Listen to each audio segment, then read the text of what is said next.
मेरे मन में था यार कि जहाज़ों में नौकरी करेंगे, जहाज़ में तो बड़े बड़े लोग आते ही हैं।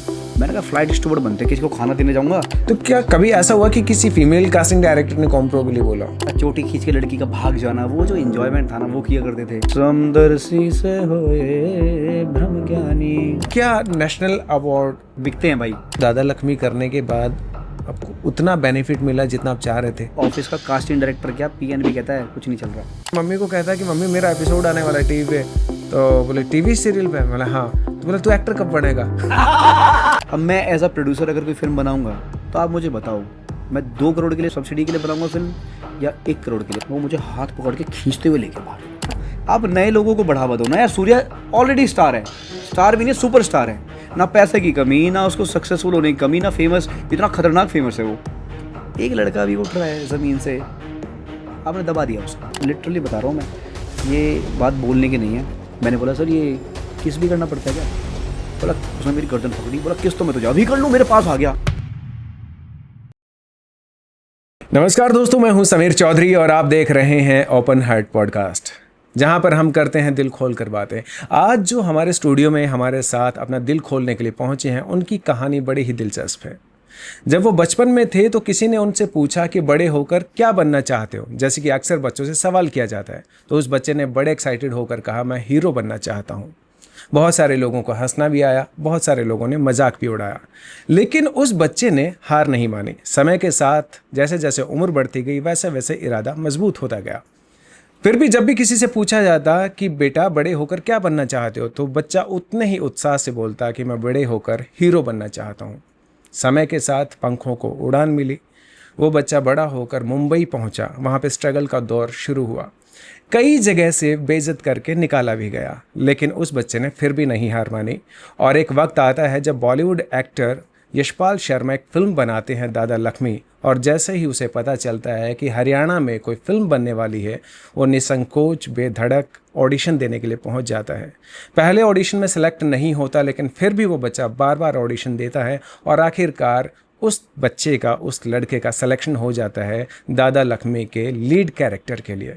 जी हाँ, आप समझ गए होंगे, मैं बात कर रहा हूँ मेरे बहुत ही प्यारे दोस्त, भाई और एक्टर मॉडल हितेश शर्मा। हितेश भाई, बहुत बहुत स्वागत है। Thank you.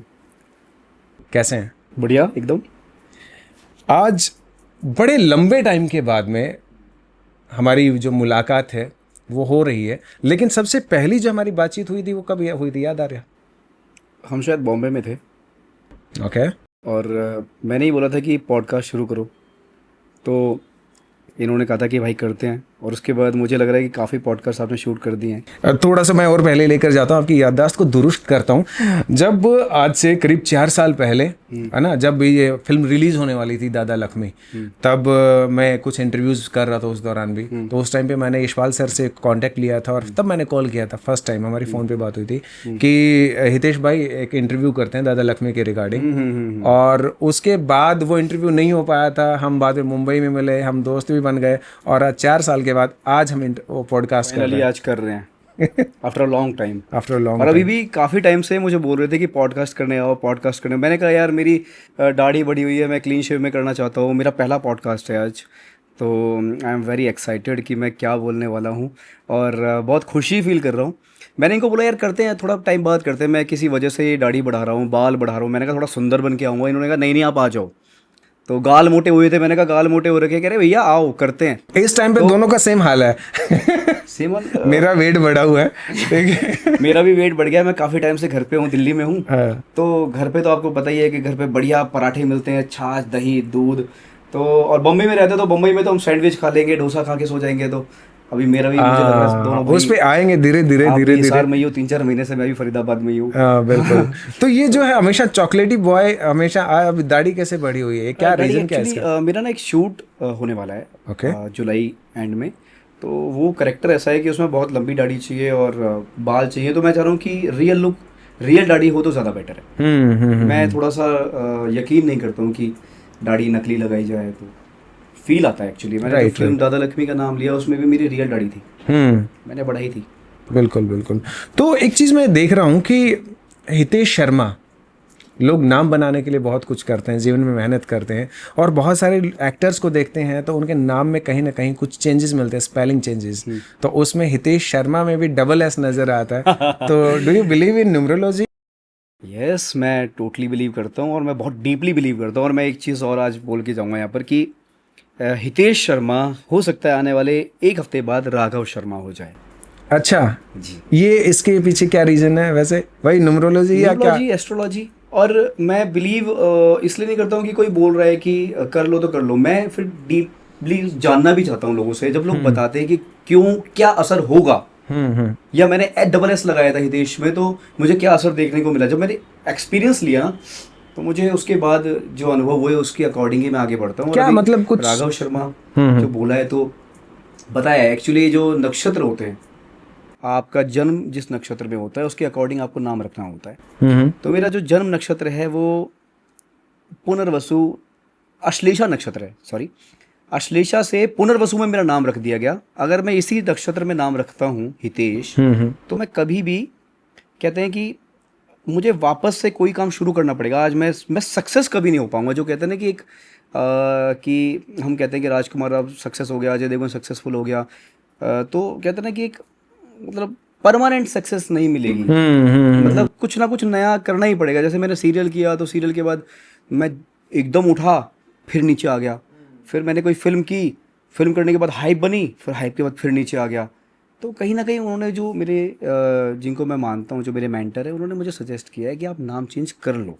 बहुत सारे एक्टर्स को मैंने देखा कि वो अपना नाम का स्पेलिंग, जैसे आयुष्मान खुराना करता है, है, नाम की स्पेलिंग चेंज है, तापसी राव। पन्नू है, राजकुमार राव अजय है, देवगन, अजय आप देवगन। देखिए हाँ। अजय देवगन ने डबल ए हटाया उसमें, सॉरी, और उसके बाद आप उसकी लाइफ देखिए। हाँ देखो, डबल एस करने से मुझे फ़र्क मिला है, मैंने महसूस किया है फ़र्क।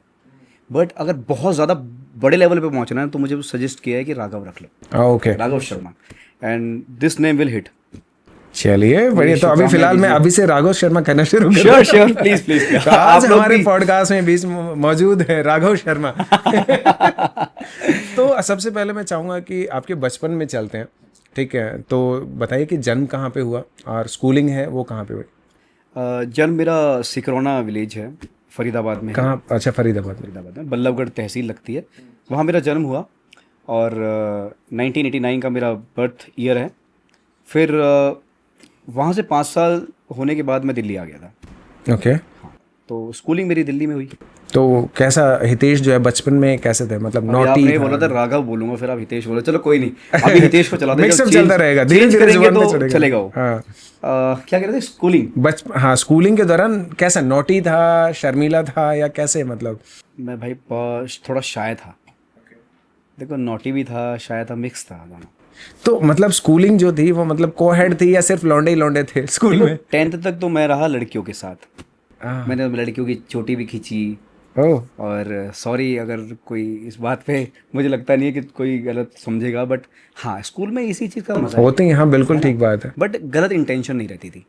बचपन में कहाँ होता चोटी है? खींच के लड़की का भाग जाना, वो जो इंजॉयमेंट था ना, वो किया करते थे। हम्म। लेकिन कोई लड़की अगर मुझे देख रही है तो मैं नीचे मुंह करके मैं निकल जाता था वहाँ से। अगर कोई जैसे होता है ना कि कोई लड़की लाइक करती है आपको, स्कूल में समटाइम्स ऐसा हुआ कोई बचपन वाला प्यार? बचपन का मुझे प्यार या भूल नहीं किसी जाना? और को? मुझे हाँ। भाई ये राज मुझे लगता है खोल दो। आज आज ओपन हार्ट पॉडकास्ट है तो दिल खोल के बातें होने वाली है। हुआ भाई, हुआ। ओके। कौन थी वो खुश देखो, नसीब? नाम नहीं बोलूंगा भाई, लड़की थी, इतना ही बोलूंगा। Obviously नहीं, लौंडे से लेकिन तो नाम नहीं लेना करोगे मुझे यार। लगता है कि भाई मेरी अगर शादी होने वाली होगी कोई लड़की तो वो पकड़ लेगी मुझे। तो वो बचपन कहेगी- का प्यार है ना, मासूमियत भरा नहीं, दौर but होता हाँ, है। मुझे, मैं अगर बोलूँ ना, मुझे फर्स्ट क्लास में प्यार हो गया था। अच्छा। और उसका नाम बता सकता हूँ मैं आपको, उसका नाम था अंजलि। अंजलि, मैं तुम्हें भूल और जाऊँ, ये उसके हो नहीं चक्कर में सकता। मैंने एक लड़की को पीटा था। सच बता रहा हूँ मैं आपको। ओके। सोचो, वो मैं चढ़ा रहा था, अंजलि अंजलि अंजलि, मैंने जाके पीट दिया। तो ये था। क्या बात है। चलो, तो उसके बाद में जैसे ये आता ना कि कहीं ना कहीं करियर बनाना है, तो बचपन में क्या लगता था कि यार क्या करना है लाइफ में? कुछ सोचा था उस टाइम पे? भाई देखो, करियर के लिए तो मैं बोलूँ, सच बताऊँ तो जब से मैंने होश संभाला है, मुझे लगता है कि मैं बड़ा हुआ, चीज़ों को समझना शुरू किया, मुझे लगता है कि मैंने एक्टर ही बनना चाहा। पहला स्टेज कहाँ पे रहा, मतलब पहली बार ऑडियंस को फेस किया कहाँ पे? देखो, मैं पहले आपको बताता हूँ कि मेरी शुरुआत कहाँ से हुई, मैंने क्यों सोचा एक्टर बनना। मैं ना रामलीला देखा करता था, हाँ। और रामलीला मैं थोड़ा आध्यात्मिक भी हूँ, तो मैं रामलीला से बहुत कनेक्ट होता था। और जब मैं भगवान श्री राम का रोल देखता था, हनुमान जी को गदा लेके जय श्री राम, वो जो जो ऊंचा बोलते थे ना वो, और जो म्यूज़िक चलता था, पब्लिक ताली बजा रही है और लाइटिंग वाइटिंग, रावण चल रहा है, राम भगवान तीर मार रहे हैं, वो सब ना मेरे को बहुत अट्रैक्ट करता था। मुझे लगता था यही तो है लाइफ, और क्या है, इतना मतलब लाइट और इतना ज़्यादा पब्लिक पागल हो रही है, लोग हाथ जोड़ रहे हैं। मैंने कहा यार क्या काम है ना। मैंने कहा यार मैं तो यही करूँगा, राम भगवान बनूंगा या हनुमान जी का रोल करूँगा। मैं गदा खरीद लाया, गदा खरीद के अपने घर पे मैं गार्डन में गया, मैंने हाथ में गदा लेके और मैं उछल रहा हूँ जय श्री राम, और उछल उछल के, खूब उछल उछल के, आंख बंद करके झूम रहा हूँ। वो जो वाइब्रेशन थी ना, वो जो मतलब I can feel that aura. मतलब वो मुझे अभी भी याद आ रहा है वो चीज़, कि मैं कैसे इंजॉय करता था उस चीज़ को यार। और कहते हैं ना कि अपने बच्चे को वही काम कराओ जिसमें बच्चा इंजॉय करे। तो मुझे लगता है कि बच्चों को सच में वही कराओ। आज मैं अगर कहीं पहुंचा हूँ ना, मैं कहता हूँ कि मेरी अगर 100 सीढ़ियाँ हैं, अगर मान लीजिए मैं आपके लिए मैं 20 पे पहुंचा हूँ, या मेरे लिए मैं 80 पे पहुंच गया हूँ, तो कहीं ना कहीं मैं कहता हूँ कि मैं खुश हूँ आज। तो बच्चों को वही कराइए जो बच्चा करना चाहता है, वो इंजॉय करेगा बुढ़ापे तक। तो मैंने जब जो इंजॉय किया था, आज भी मैं काम करते हुए वही इंजॉय करता हूँ। फिर मैंने रामलीला के बाद मुझे जो पहला नाटक मिला था ना, वो मिला था 6th क्लास में। मैंने स्कूल में नाटक किया था चंद्रशेखर आज़ाद का। ओके। उसके बाद जो मैंने किया था दिल्ली हार्ट में मैंने झमूरे का रोल किया था, और वहाँ मुझे 3rd प्राइज़ मिला था। मुझे मज़ा आ गया था। क्या प्राइज में क्या मिला था उस टाइम वैसे? मिला तो कुछ नहीं था, सर्टिफिकेट मिला था। लेकिन पहले होता था ना ग्लास मिल गया या कोई, उसका भी बड़ा आनंद आता था। मेडल मिलता था, मेडल पे भी लगता था कि कितना बड़ा काम कर दिया। हाँ। है ना। फिर दिल्ली हार्ट के लिए 6th क्लास में मैं एम्स के पास किदवाई नगर है, वहाँ से मैं जाता था दिल्ली हार्ट रिहर्सल के लिए 6ठी क्लास में, बस पकड़ के। आप सोचिए स्कूल टाइम में। तो उस टाइम से मेरा फिर जर्नी शुरू हो गई थी। मैंने कहा अब तो एक्टर ही बनना है। तो फिर थोड़ा सा बड़ा होने के बाद में जब पहला जो स्टेज किया, जब इंसान थोड़ा सा ग्रो कर जाता है मेंटली भी, तो वो कौन सा स्टेज था वैसे? फिर मैंने युवा शक्ति एकता मंच, एक ग्रुप हुआ करता था हमारे एरिया में, मैंने वहाँ नाटक करने शुरू करे। 10th तक मैंने ये सब किया। उसके बाद 11th 12th, अब आप कह रहे थे ना कि लड़कियों वाला स्कूल था, उसके बाद 10th के बाद मैं आ गया लड़कों के स्कूल में। बड़ी नाइंसाफ़ी हो गई है तो। भाई साहब फिर वहाँ लड़के ही लड़के, और लड़के भी ऐसे कि मैं वहाँ पहुँचा तो हम लोग बदरपुर शिफ्ट हो गए थे किदवाई नगर से। मतलब बदरपुर आके हमने अपना घर ले लिया। दादाजी की रिटायरमेंट पूरी हो गई थी, तो सरकारी फ्लैट था वहाँ, तो पहले रहते थे जहाँ, वहाँ से हम बदरपुर आ गए। फिर बदरपुर से लाजपत नगर स्कूल जाता था लड़कों वाले में, और वहाँ तो बदरपुर के लड़के। और बदरपुर के उस टाइम पे मैं बता रहा हूँ, ये मत सोचना बदरपुर की बुराई कर रहा हूँ, अच्छे लोग भी होते हैं, लेकिन उस टाइम पे क्या था, किसी के यहाँ कट पड़ा हुआ है और कोई 6.5 फुट हाइट है लड़के, मतलब ड्रेस तो कोई है ही नहीं वहाँ पर। अच्छा। मतलब वाइट शर्ट, ब्लू पैंट की जगह जींस भी पहन के आ रहे लौंडे, और भाई साहब जूते, मतलब जो मर्जी स्पोर्ट्स शूज चल रहे हैं, लड़ाइयाँ हो रही हैं। मैंने कहा भाई ये कहाँ फंस गया मैं। लड़कियाँ जहाँ लड़कियाँ होती हैं वहाँ मैं समझता हूँ कि वहाँ ना आप थोड़ा कंफर्टेबल होते हो, मन लगा रहता है, कोमलता रहती है, शांत रहता है थोड़ा सा इंसान, थोड़ा बन ठन के भी रहता है। बंठन के तो वो हम बंठन के तो रहते थे बाहर के स्कूल्स के लिए, वहाँ लड़कियाँ थी। ओके। है ना। हाँ, मैं तो खैर बंठन के आता था और टाई वाई लगा के आता था। तो फिर मैंने 11th 12th में छोड़ दिया एक्टिंग। मैंने कहा यार अब हमारे, तो मुझे लगता है हम नहीं कर पाएंगे, मैं नहीं कर पाऊंगा। शायद ये शौक ही था, बट कहीं ना कहीं वो था कि यार कभी मौका लगा ना, कुछ तो मैं करूँगा यार। फिर मैंने एडमिशन लिया 12th के बाद BCA में।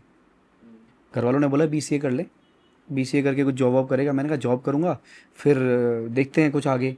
था कहीं ना कहीं कॉन्शियस माइंड में कि यार कुछ करना है यार, एक्टर बनना है, लेकिन कुछ ना मिल नहीं रहा था कि कहाँ स्टेज करूँ, क्या करूँ। नए बच्चों को नहीं मिलता। आज तो बहुत अपॉर्चुनिटीज़ है, अब तो बहुत है। अब तो इस दुनिया भर के इंस्टाग्राम आ गया, फेसबुक आ गया, इतनी अपडेट्स आती हैं। बहुत मंडी हाउस सारे, चले हाँ। जाओ। पहले 2010 की बात है, कुछ भी नहीं था। फिर मुझे एक इंस्टीट्यूट का नाम पता चला था, Asian academy of film and television. वो संदीप मारवा का है, अनिल कपूर के जीजा का। अच्छा। न्यूज़पेपर में ऐड आई थी, फिर मैं वहाँ गया। मैंने वहाँ 1 साल का कोर्स किया है। तो वहाँ से मैं कह सकता हूँ कि मेरी जर्नी जो थी ना, कि अब फिर जब मैंने सोच लिया था, मैंने घर वालों को थोड़ा मनाया, मैंने कहा मैं करना चाहता हूँ। घर वालों ने कहा ठीक है ट्राई कर ले, अच्छी बात अगर बन गया तो, है ना। तो फिर मैंने 1 साल का कोर्स किया था वहाँ पर। वहाँ मैंने कुछ स्टेज शोज़ भी किए, मैंने सिनेमा की एक्टिंग भी सीखी, कैमरा के सामने कैसे एक्ट करना है वो सब सीखा। तो वो मुझे लगता है कि मेरा बेस था। वहाँ के बाद फिर मैंने कभी कुछ नहीं चाहा। तो ये कब हुआ कि जब एक बार बता रहे थे कि रामलीला भी की थी?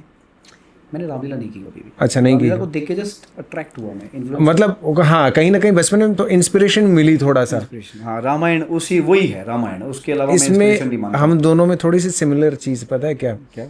कि मैं भी बचपन में रामलीला देखने के लिए जाता था। अरे वाह। ठीक है, और 3 कैरेक्टर मेरे बड़े फेवरेट होते थे। राम। एक नहीं, राम नहीं रहे मेरे। ठीक अच्छा, है, राम आपके फेवरेट नहीं रहे?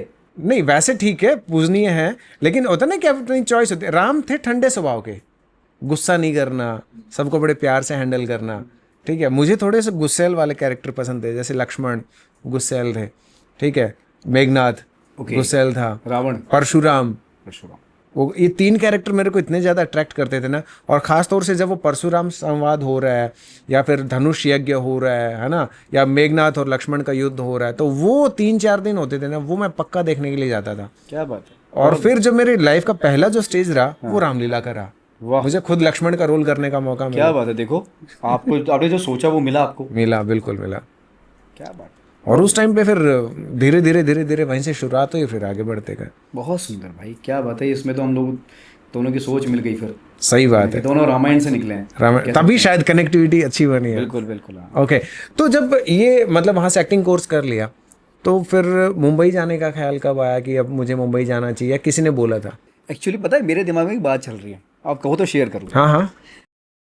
कोर्स करने से पहले जब मैंने BCA कर ली ना, ग्रेजुएशन कर ली, मैं थोड़ा बताना चाहूँगा, आपको मज़ा भी आएगा शायद। तो मैंने सोचा यार कि BCA भी कर लिया, लेकिन मज़ा नहीं आया। जैसे मर्जी नकल वकल करके पास हो गए, अच्छा, मतलब स्टडी में इंटरेस्टेड नहीं थे? कुछ भी नहीं था। मैंने कहा BCA करके बस ये है ना कि कुछ पता ही नहीं होता, तो कुछ तो करेगा ही बच्चा। जिसने जो बोल दिया वो कर लिया। लेकिन जिस दिन मुझे पता चला था मारवा स्टूडियो कोई चीज़ है, अनिल कपूर का जीजा है, वो करवाता है, उसके बाद तो मेरा प्रोत्साहन बढ़ गया था, मेरी मोटिवेशन बढ़ गई थी भाई। तो उससे पहले तो मैं डाउन था। मैंने कहा यार चलो ठीक है, करेंगे, कुछ तो करेंगे ही। फिर मुझे किसी ने बताया था कि तू ना हितेश एयर होस्टेस का कोर्स कर ले। लड़कियाँ एयर होस्टेस होती हैं, लड़के होते हैं फ्लाइट स्टूवर्ड। मैंने कहा यार वो करूँगा।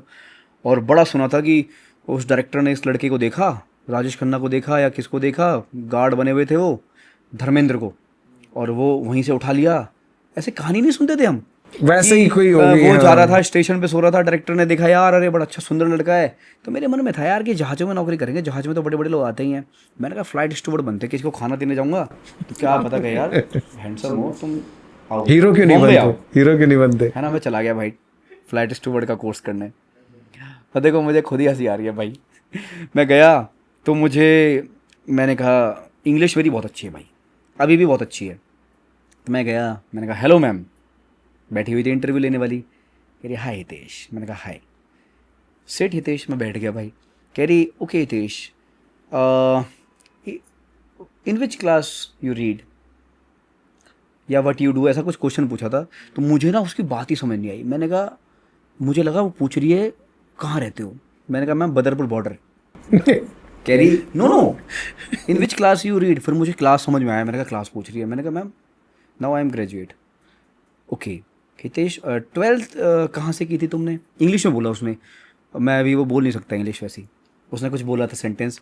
तो मुझे लगा ये पूछ रही है कि कितने मार्क्स आए थे 12th में। मैंने कहा मैम 68%। कह रही नो हितेश, कह रही मतलब कितने, कहाँ, मतलब भाई मैंने उसको कंफ्यूज कर दिया, वो पागल हो गई। फिर उसने पूछा कहाँ रहते हो, पूछा कहाँ, मुझे लगा स्कूल का पूछ रही है, स्कूल कहाँ है। मैंने कहा लाजपत नगर शहीद Hemu colony school. Okay Hitesh you can मिलते हैं, नहीं उसने यू कैन लीव नहीं, मिलते हैं। मैंने कहा मैम करवा देना मेरा। तो मैं चला गया भाई। डेस्टिनी, अगर आप सच्चे दिल से कोई चीज़ चाहते हो ना, मैं सच बता रहा हूँ, भगवान आपकी मदद करते हैं। मैं नहीं बन पाया स्टूवर्ड, अगर बन गया होता तो आज मैं शायद वही कर रहा होता। लेकिन धक्के भी खा रहे हो ना आप, तो किसी वजह से खा रहे हो। कहीं ना कहीं पॉजिटिविटी कहीं मिलते हैं। Right right right. हर चीज़ मारवा स्टूडियो में कोर्स करने के बाद फिर मैंने सोचा कि अब एक्टर बनना है। फिर उसके बाद निकल पड़ा बम्बई। कैसे, मतलब कब जाना हो, किसी ने बोला या कैसे, मतलब कोई ना कोई सजेस्ट किया, कैसे? होता क्या है ना, मारवा स्टूडियो में भी 1 साल का कोर्स होता है और 3 महीने का भी होता है। कुछ लोग 3 महीने का भी करते हैं, और कुछ लोग तो आते ही इसलिए हैं कि मारवा स्टूडियो की बुराई होती है। लोग बुराई करते हैं, क्यों करते हैं? करते हैं वो उल्टे काम आके। मेरे से आगे एक लड़का पूछता है भाई यहाँ कैसा क्राउड है, लड़कियाँ कैसी हैं यहाँ। मैंने कहा यार आप पढ़ने के लिए आ रहे हो या कैसे, मतलब कह रहा नहीं भाई हम तो बस एंजॉय करने, मतलब ऐसे लोग ज़्यादा आते हैं वहाँ, उसी की वजह से वो इंस्टीट्यूट बदनाम है। ऐसा फीस कितनी है वैसे वहाँ की? मेरे टाइम पे थी 2 lakhs, 180 थी, और EMI जब दी थी हमने तो 2 lakhs के आसपास तो घर वालों ने दे दिए थे पैसे कि हाँ बेटा? अप्लाई करके दिए थे। उनको लग रहा था चलो बच्चा है, और लग रहा था उनको कर लेगा शायद, है ना। तो by the God grace family ने सपोर्ट किया अभी तक। तो फिर मैं जब 1 साल का कोर्स कर लिया मैंने, वहाँ पर क्या होता था, मैं एक चीज़ और ऐड करूँगा कि महेश भट्ट आ रहा है कभी, अच्छा। कभी रजत बड़जात्या आ रहा है जो विवाह फिल्म का डायरेक्टर है, वो आ रहा है और आके क्या बोलता है, मैं स्पष्ट बोलता हूँ, चाहे रजत बड़जात्या भी कभी सुने ना, कल को हो सकता है मैं जहाँ हूँ, मैं अभी 50% सक्सेस हो गया, मैं हो सकता है मैं 100% भी होने वाला हूँ, कल हो सकता हूँ, परसों हो सकता हूँ। मतलब जो स्टारडम होता है, सुपरस्टार होता है, रजत बड़जात्या बेशक सुने, कोई सुने, वो क्या क्या क्या जाते हैं कि आप बॉम्बे आइए, अब बॉम्बे आइए, हम आपके साथ हैं, हम आपको काम देंगे। बॉम्बे जाने के बाद कोई नहीं मिलता भाई, कोई नहीं पूछता। ऑफिस का कास्टिंग डायरेक्टर क्या पीएन भी कहता है कुछ नहीं चल रहा, सर हम मारवा स्टूडियो से आए हैं। बोले तो कहीं से आए हो आप? कुछ नहीं, इंस्टीट्यूट में सब, मैं कहता हूँ फेक। तो मतलब वो सिर्फ इसलिए आते हैं कि ताकि जो सेलिब्रिटीज अगर दिखाई देंगे हाँ, तो ज़्यादा से ज़्यादा मोटिवेशन एडमिशन मिलती है होंगे। बच्चों को, एडमिशंस होते हैं। एडमिशन बड़े यही होता है ना कि सेलिब्रिटीज आ रहे हैं हाँ, भाई, सेलिब्रिटीज आ रहे कि यहाँ जाएंगे तो यार हमारे कांटेक्ट हमारे हो जाएगा कुछ नहीं कुछ ना होता कुछ। कांटेक्ट वगैरह। मेरा तो अभी तक मारवा स्टूडियो ने, स्पष्ट कह रहा हूँ, मारवा स्टूडियो की तरफ से आज तक मुझे कोई हेल्प नहीं मिली। अगर मैंने वहाँ पर सीखा है, एजुकेशन लिया, उसके अलावा कुछ नहीं मिला मुझे, उस नाम का भी फ़ायदा नहीं मिला। एनएसडी है, नेशनल स्कूल ऑफ ड्रामा है, अरे अपने बच्चों के लिए वो एलुमिनीज की वो मीट रखता है, उनको नाटक देता है, बहुत कुछ करता है, बट आप कुछ तो करो, आप मीट ही रख दो। अब एक डायरेक्टर है प्यार का पंचनामा जिन्होंने बनाई थी, है ना, तो आप उन डायरेक्टर को बुला के आप उनसे क्लास दिलवा दो अपने स्टूडेंट्स को, वो तो हमारे इंस्टीट्यूट का ही है। आप मीट तो करवाओ अपने एलुमिनीज की जो पढ़े हुए हैं, कोई मतलब ही नहीं, निकल गए निकल गए। मैं मारवा सर आपसे ये चीज़ रिक्वेस्ट करता हूँ, अगर कभी आपको ये वीडियो हाथ लगे तो, कि आप एलुमिनीज की मीट कराओ, इंस्टीट्यूट को हेल्प करनी चाहिए। एक चीज़ ये है कि जो लोग एनएसडी के हैं ना, या फिर उस इंडियन थिएटर से हैं, पास आउट हैं, है ना, या तो वहाँ के लोग जो है ना वो अपनी लेगेसी लेके चलते हैं कहीं ना कहीं। और जैसे ही अगर मुंबई में है, जैसे उनको पता चलता है अच्छा तुम एफटीआई से हो, अच्छा तुम एनएसडी से हो, तो उसकी स्पेशल ट्रीटमेंट मिलता है कि हाँ रे यार। स्पेशल ट्रीटमेंट सबको मिलता है। अभी देखो एनएसडी से कुछ लोग निकल गए, है ना, नवाज निकल गए, इरफान खान, ओमपुरी, ये कुछ नाम निकल गए, तो फिर अब एनएसडी हो रहा है। अभी मैं निकल जाऊंगा मारवा स्टूडियो से, तो हो सकता है मारवा स्टूडियो हो जाए। फिर बॉम्बे में मारवा स्टूडियो वालों को भी हो सकता है रिस्पेक्ट करें लोग। तो पहली बार फिर मुंबई कब जाना हुआ? भाई मैं Asian academy of film and television से पास आउट हुआ, 1 साल हुआ, तो मारवा सर ने क्लियर बोल दिया अब तुमको लाइफ पता चलेगी असली क्या होती है, यहाँ तक तो तुमने बहुत काचे काटे आनंद लिए हैं। मैं निकला भाई, मैं, मेरा दोस्त, हम तीनों ने प्लान बनाया कि हम चलते हैं बॉम्बे। ठीक है। राजधानी ट्रेन बुक कराई, कॉलर खड़े, हमने सोचा भाई सीरियल तो करना नहीं, आपस में बात कर ली कि तीनों ने कि सीरियल नहीं करेंगे, अच्छा, मतलब पहला हीरो वाला फिल्म एटीट्यूड। करेंगे। ठीक है। ट्रेन में बढ़िया बैठे, ऐसा लग रहा था कि भाई साहब हमारा वेट ही हो रहा है बॉम्बे में। बॉम्बे पहुंचे, उतरे अंधेरी उतर के सबसे पहले ऐसे किया, वहाँ जाके फिर एक रूम लिया।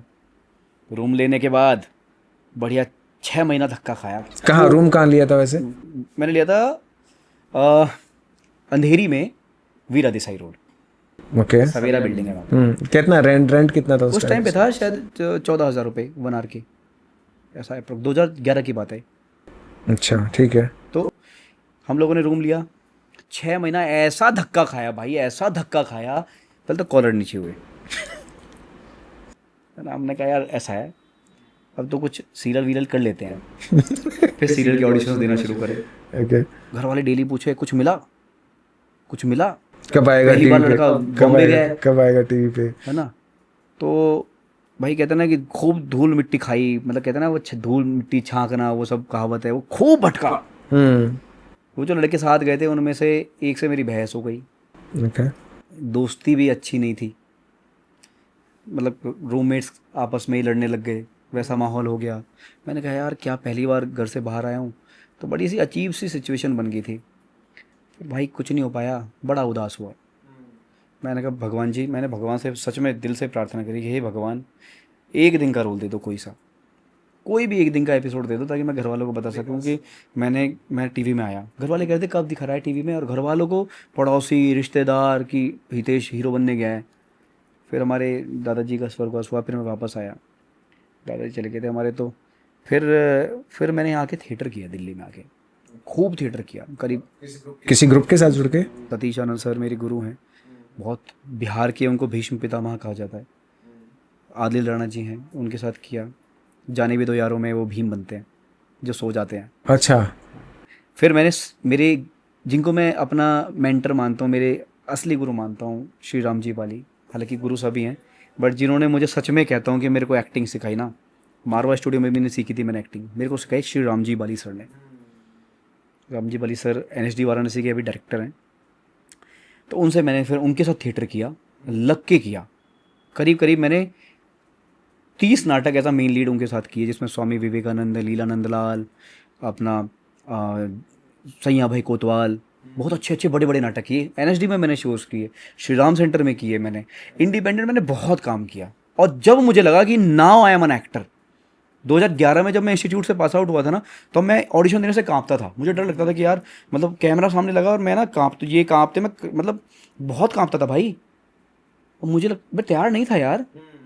मैं थिएटर से तैयार हुआ, मैंने थिएटर किया जब मुझे लगा नाउ आई कैन डू। फिर मेरा घबराहट सब भाग गई। ये बहुत सारे लोग जो खासतौर से न्यू जनरेशन है, जो कहीं ना कहीं कोई फिल्म देख के इंस्पायर हो जाता है कि अब तो हम हीरो बनना है, और वो बिना तैयारी के जब वहाँ पे चले जाते हैं तो उनको दिक्कत आती है। ये सबसे बड़ी सीख है एक तरीके से देखा जाए तो भाई। और मैं तो कहता हूँ कि देखो, हर चीज़ की पढ़ाई होती है ना? सीखने में टाइम लगता है। बिल्कुल सीखने में, और सीख के ही जाना चाहिए। तो हितेश भाई, हाँ, जैसे मतलब मुंबई में धक्के तो खाने ही पड़ते हैं भाई, जूते घिसाने पड़ते हैं, ये देखा है। खतरनाक वाले भाई। और मेरी जो मदर है, मम्मी है, वो तो कभी टीवी सीरियल वालों को एक्टर ही नहीं मानती। जैसे सीरियसली, मैं जब भी मतलब मैंने भी सीरियल किया है। हाँ, मैंने भी मतलब 20-25 टीवी सीरियल किए हैं, है ना, बड़े अच्छे लगते हैं। वो किया, ससुराल गेंदा फूल वो किया, है ना। तो जब भी मैं मम्मी को कहता कि मम्मी मेरा एपिसोड आने वाला है टीवी पे, तो बोले टीवी सीरियल पे? बोला हाँ। तो बोले तू एक्टर कब बनेगा? सीरियसली। हाँ, तो मैं बोला एक्टर। लेकिन इसका मतलब आंटी जी भाई जानती हैं कि एक्टिंग एक्चुअली रियल एक्टिंग क्या होती है। उनकी नजर में पता है क्या? उनकी नजर में है भाई, जो फिल्म दिख रहा है ना, जो बड़े पर्दे, वही एक्टर है। क्या बात, टीवी सीरियल वाला एक्टर नहीं है। बहुत बढ़िया भाई, मुझे मिलना पड़ेगा आंटी जी से। हाँ, आंटी जी मैंने फिल्म की है। बोला भी था। हाँ। मैं बताऊं, पहली जो मैंने अभी जैसे मम्मी को मूवी दिखाई थी, वो दादा लक्ष्मी दिखाई थिएटर में। ठीक है, स्पेशली उनको थिएटर लेके गया, वाइफ को लेके गया, मम्मी को लेके गया। Thank you. और उन्होंने जब भी बात चलती ना कि तू एक्टर कब बनेगा, फिर कहते कि हितेश जैसा। बोला यार ये गजब बेइज्जती है। नहीं, तुम्हें प्राउड होना चाहिए। नहीं है, और बहुत पसंद आई थी वैसे दादा लक्ष्मी। चलो इसके बारे में थोड़ा सा और आगे बढ़ेंगे। तो जब वहाँ पे ऑडिशन देना शुरू किया, तो कहीं ना कहीं क्या होता है ना, कई बार बहुत बार ऐसा होता है कि लंबी लाइन लगी हुई है ना, और हम 2-3 घंटे लगे रहते हैं, गर्मी में लोग खड़े हुए हैं, और उसके बाद में एक बंदा आता है, आके कहता है not fit not fit not fit. हुआ ऐसा कभी? होता ही है, यही होता है। और होता ही क्या है, तो गुस्सा तो बहुत आता होगा यार उस टाइम पे। भाई नहीं हो रहे फिट, उसमें गुस्सा क्या? नहीं, ऐसा होता ना कि एक बार मेरे साथ पता है क्या हुआ था कि ऑडिशन के लिए बुलाया गया, मैं चला गया आराम नगर, तो वहाँ पे भयंकर भीड़ लगी हुई है। एक दरवाज़ा बना हुआ है, 40-50 लोग अंदर घुसे हैं, 150-200 लोग बाहर हैं, और बड़ी मुश्किल से लोग निकल के अंदर से जा रहे हैं। किसी की 1-2 बंदों की एंट्री हो गई, फिर रोक दिया, फिर ऐसे 4 घंटे खड़े रहने के बाद एक बंदा आया, not fit not fit not fit. मैं क्या यार, ये चीज़ें पहले भी तो बता सकते हो। नहीं, लेकिन एक्टर हो ना आप ज़्यादा स्ट्रगल करोगे ना, तभी तो आप ज़्यादा चमकोगे ना। राइट। तो कभी ज़्यादा करोगे ना भाई, नॉर्मल लाइफ तो नहीं एक्टर की। बिल्कुल स्टार्टिंग से ही शुरू हो जाती है। वो काम भी करते हो तो देखो ना, 24 घंटे 48 घंटे शूट चलता है, नींद भी कई बार पूरी नहीं हो पाती फिल्म अगर। और ख़ास तौर से जब नाइट शूट होता है ना, ओ भाई साहब, जैसे ही आप मतलब शुरुआत पूरा रात ठीक चलता है, जैसे ब्रह्म मुहूर्त का टाइम हुआ 3-4 बजने शुरू हो गया, फिर आपको आते हैं नींद भयंकर वाली, तब लगता है यार पैकअप हो जाए तो अच्छा है। बिल्कुल ये तो है। तो हितेश भाई, जब हम मतलब ऑडिशन देने के लिए जाते हैं, कई बार मतलब गाड़ी रोक लेता, अंदर नहीं जाने देता, है ना, तो कई बार इंसल्ट भी बड़ी फील होती है। कोई बंदा कहता है अरे क्या कर रहे हो, जाओ आगे जाओ। मैं 2-3 किस्से सुनाऊं आपको? हाँ बिल्कुल। पहला किस्सा याद आ रहा है, गार्ड वाला। मैं आमिर खान के ऑफिस गया था, मैं लेके गया था फोटो, पहले फोटो चलती थी वो हार्ड कॉपी, याद है आपको? बिल्कुल, वहां पे जाके देखा, नंबर लिख के। अब तो फेसबुक आ गया, इंस्टाग्राम आ गया, अब तो व्हाट्सअप आ गया। उस टाइम व्हाट्सअप भी नहीं था भाई, 2011 की बात कर रहा हूँ, ठीक है। तो मैं हार्ड कॉपी निकलवाई और मैंने विलन का लुक लिया, मैंने यहाँ कट लगवाया, मैंने फोटो खिंचवाई उसकी। मैं गया, मुझे लगता था विलन ऐसे ही होते हैं। कट मतलब किससे? अरे वैसे मेकअप करवाया था। अच्छा अच्छा, वैसे ओके। देखो थॉट्स होते हैं ना, थॉट्स, इंसान के थॉट्स भी चेंज होते हैं एज के साथ। अब बचपना सा लगता होगा वो। हाँ, तो उस टाइम मुझे लगता था कि विलन होता होगा तो ऐसा ही होता होगा, जो पुरानी फिल्मों में कभी हम देखते थे, कॉमेडी हो रही है तो नाड़ा खोल दो तो कॉमेडी हो जाएगी, बस ऐसा नहीं होता ना, है ना। तो मैंने भाई कट लगवा के मैं फोटो लेके पहुंच गया आमिर खान के ऑफिस। मुझे लग रहा था मैं तो डायरेक्ट आमिर खान को ही दूंगा, कॉन्फिडेंस था, मारवा स्टूडियो वाला। पहुंच गया तो गार्ड बैठा हुआ था। मैंने कहा भाई, मैंने कहा आमिर खान साहब से मिलना है। बोला क्यों? अभी तो सर है नहीं, बाहर गए हुए हैं। मैंने कहा एक्टर हूँ।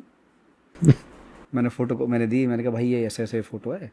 कह रहा देखो साहब तो अभी, बोला भाई इधर उधर देख के बोला, कह रहा पहुँचा दूंगा फ़ोटो, एक फ़ोटो का 500 रुपये लूँगा, अच्छा। नहीं तो भाई डस्टबिन ही रही इसमें डाल दूंगा। मैंने कहा भाई काम कर, तो डाल दी डस्टबिन में। आ गया भाई वहाँ से। पहला किस्सा। दूसरा किस्सा, मैं गया टी सीरीज़ में।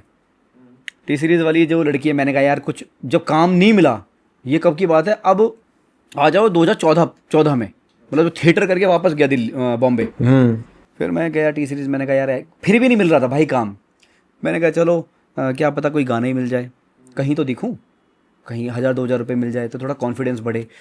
जैसे पहुंचा अंदर तो रिसेप्शन पे लड़की बैठी हुई थी। मैंने कहा मैम भूषण जी से मिलना है। नाम भी मैं सीधा मालिक का लेता मालिक का, क्या बात है, मैंने कहा कॉन्फिडेंस भूषण। लेवल कह हाई। रही, क्यों? मैंने कहा मैम वो एक्टर हूँ और कुछ मतलब गाने वाने मिल जाएं तो, है ना।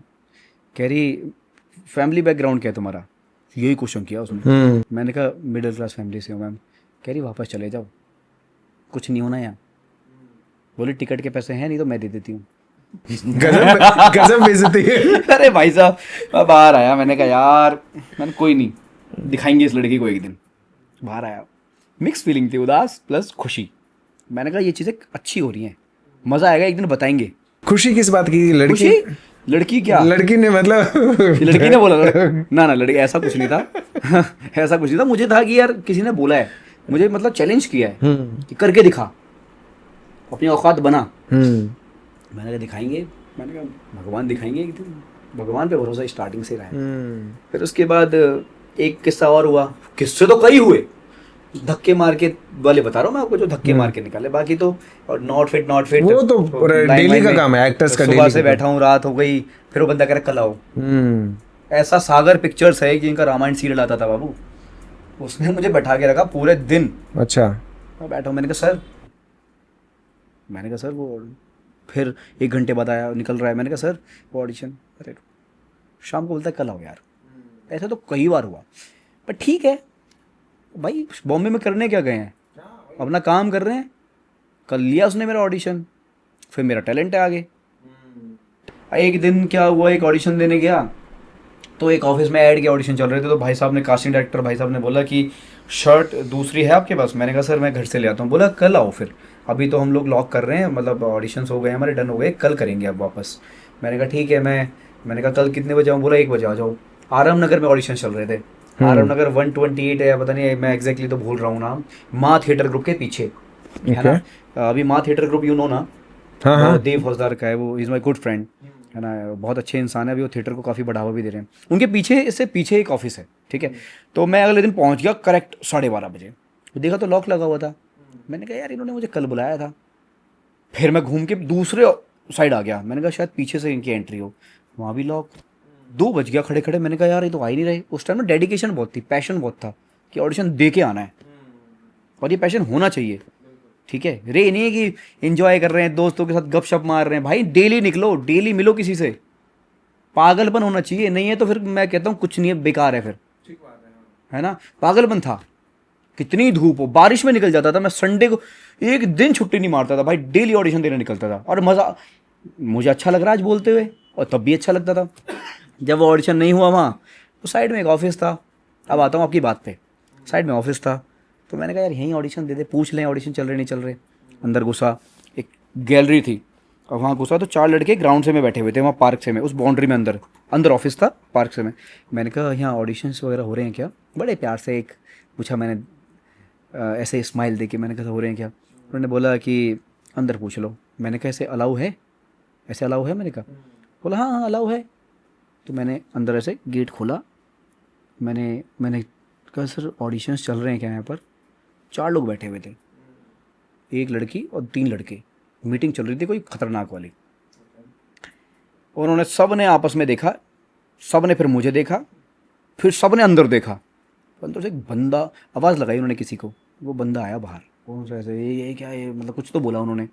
वो बंदा आया, मेरा हाथ पकड़ा उसने, हाथ पकड़ के, लिटरली बता रहा हूँ मैं, ये बात बोलने की नहीं है, वो मुझे हाथ पकड़ के खींचते हुए ले गया बाहर। ऐसे करके ले जाते हैं ना लोग गुस्से में, घसीटा नहीं, बस उसने ही लगा लो, ले गया और ऐसे करके बाहर खड़े। ऐसे कैसे घुस जाते हो किसी भी ऑफिस में? पर्चा निकाला, टप बाहर, नो ऑडिशन हेयर। बाहर आया भाई, मैं बड़ा खुश हुआ। मैंने कहा यार एक बात और मिल गई, दूसरी बार गजब तेज में बेइज्जती। बोलूंगा। अरे भाई इंजॉयमेंट है यार, ये पल हर किसी को थोड़ी मिलते हैं। राइट। मैंने कहा कुछ थोड़ी बताने देर की- बाद हाँ। वहां से सुशांत सिंह राजपूत निकले थे यार। अच्छा। वो निकला था और एक लड़का और, एक्टर में नाम बोल रहा हूँ उसका, वो निकला। मैंने कहा कोई गहरी मीटिंग थी यार, मैंने डिस्टर्ब कर दिया इनको। तो भाई आई एंजॉयड यार, मैंने तो भाई वो मज़ा लिया फुल। तो ऐसे अक्सर हुए, बहुत सारे किस्से हैं भाई ऐसे। तो मैंने जो कहते हैं ना, हमने बड़े बड़े स्टार्स के बारे में सुना है समीर, कि उसने ये धक्के खाए, वो धक्के खाए। मैं कहता हूँ कि मैंने उतने नहीं खाए ना, तो 100 में से मैंने 80 तो खा लिए भाई। हालांकि मैं भगवान से प्रार्थना करता हूँ कि कोई धक्के ना खाए।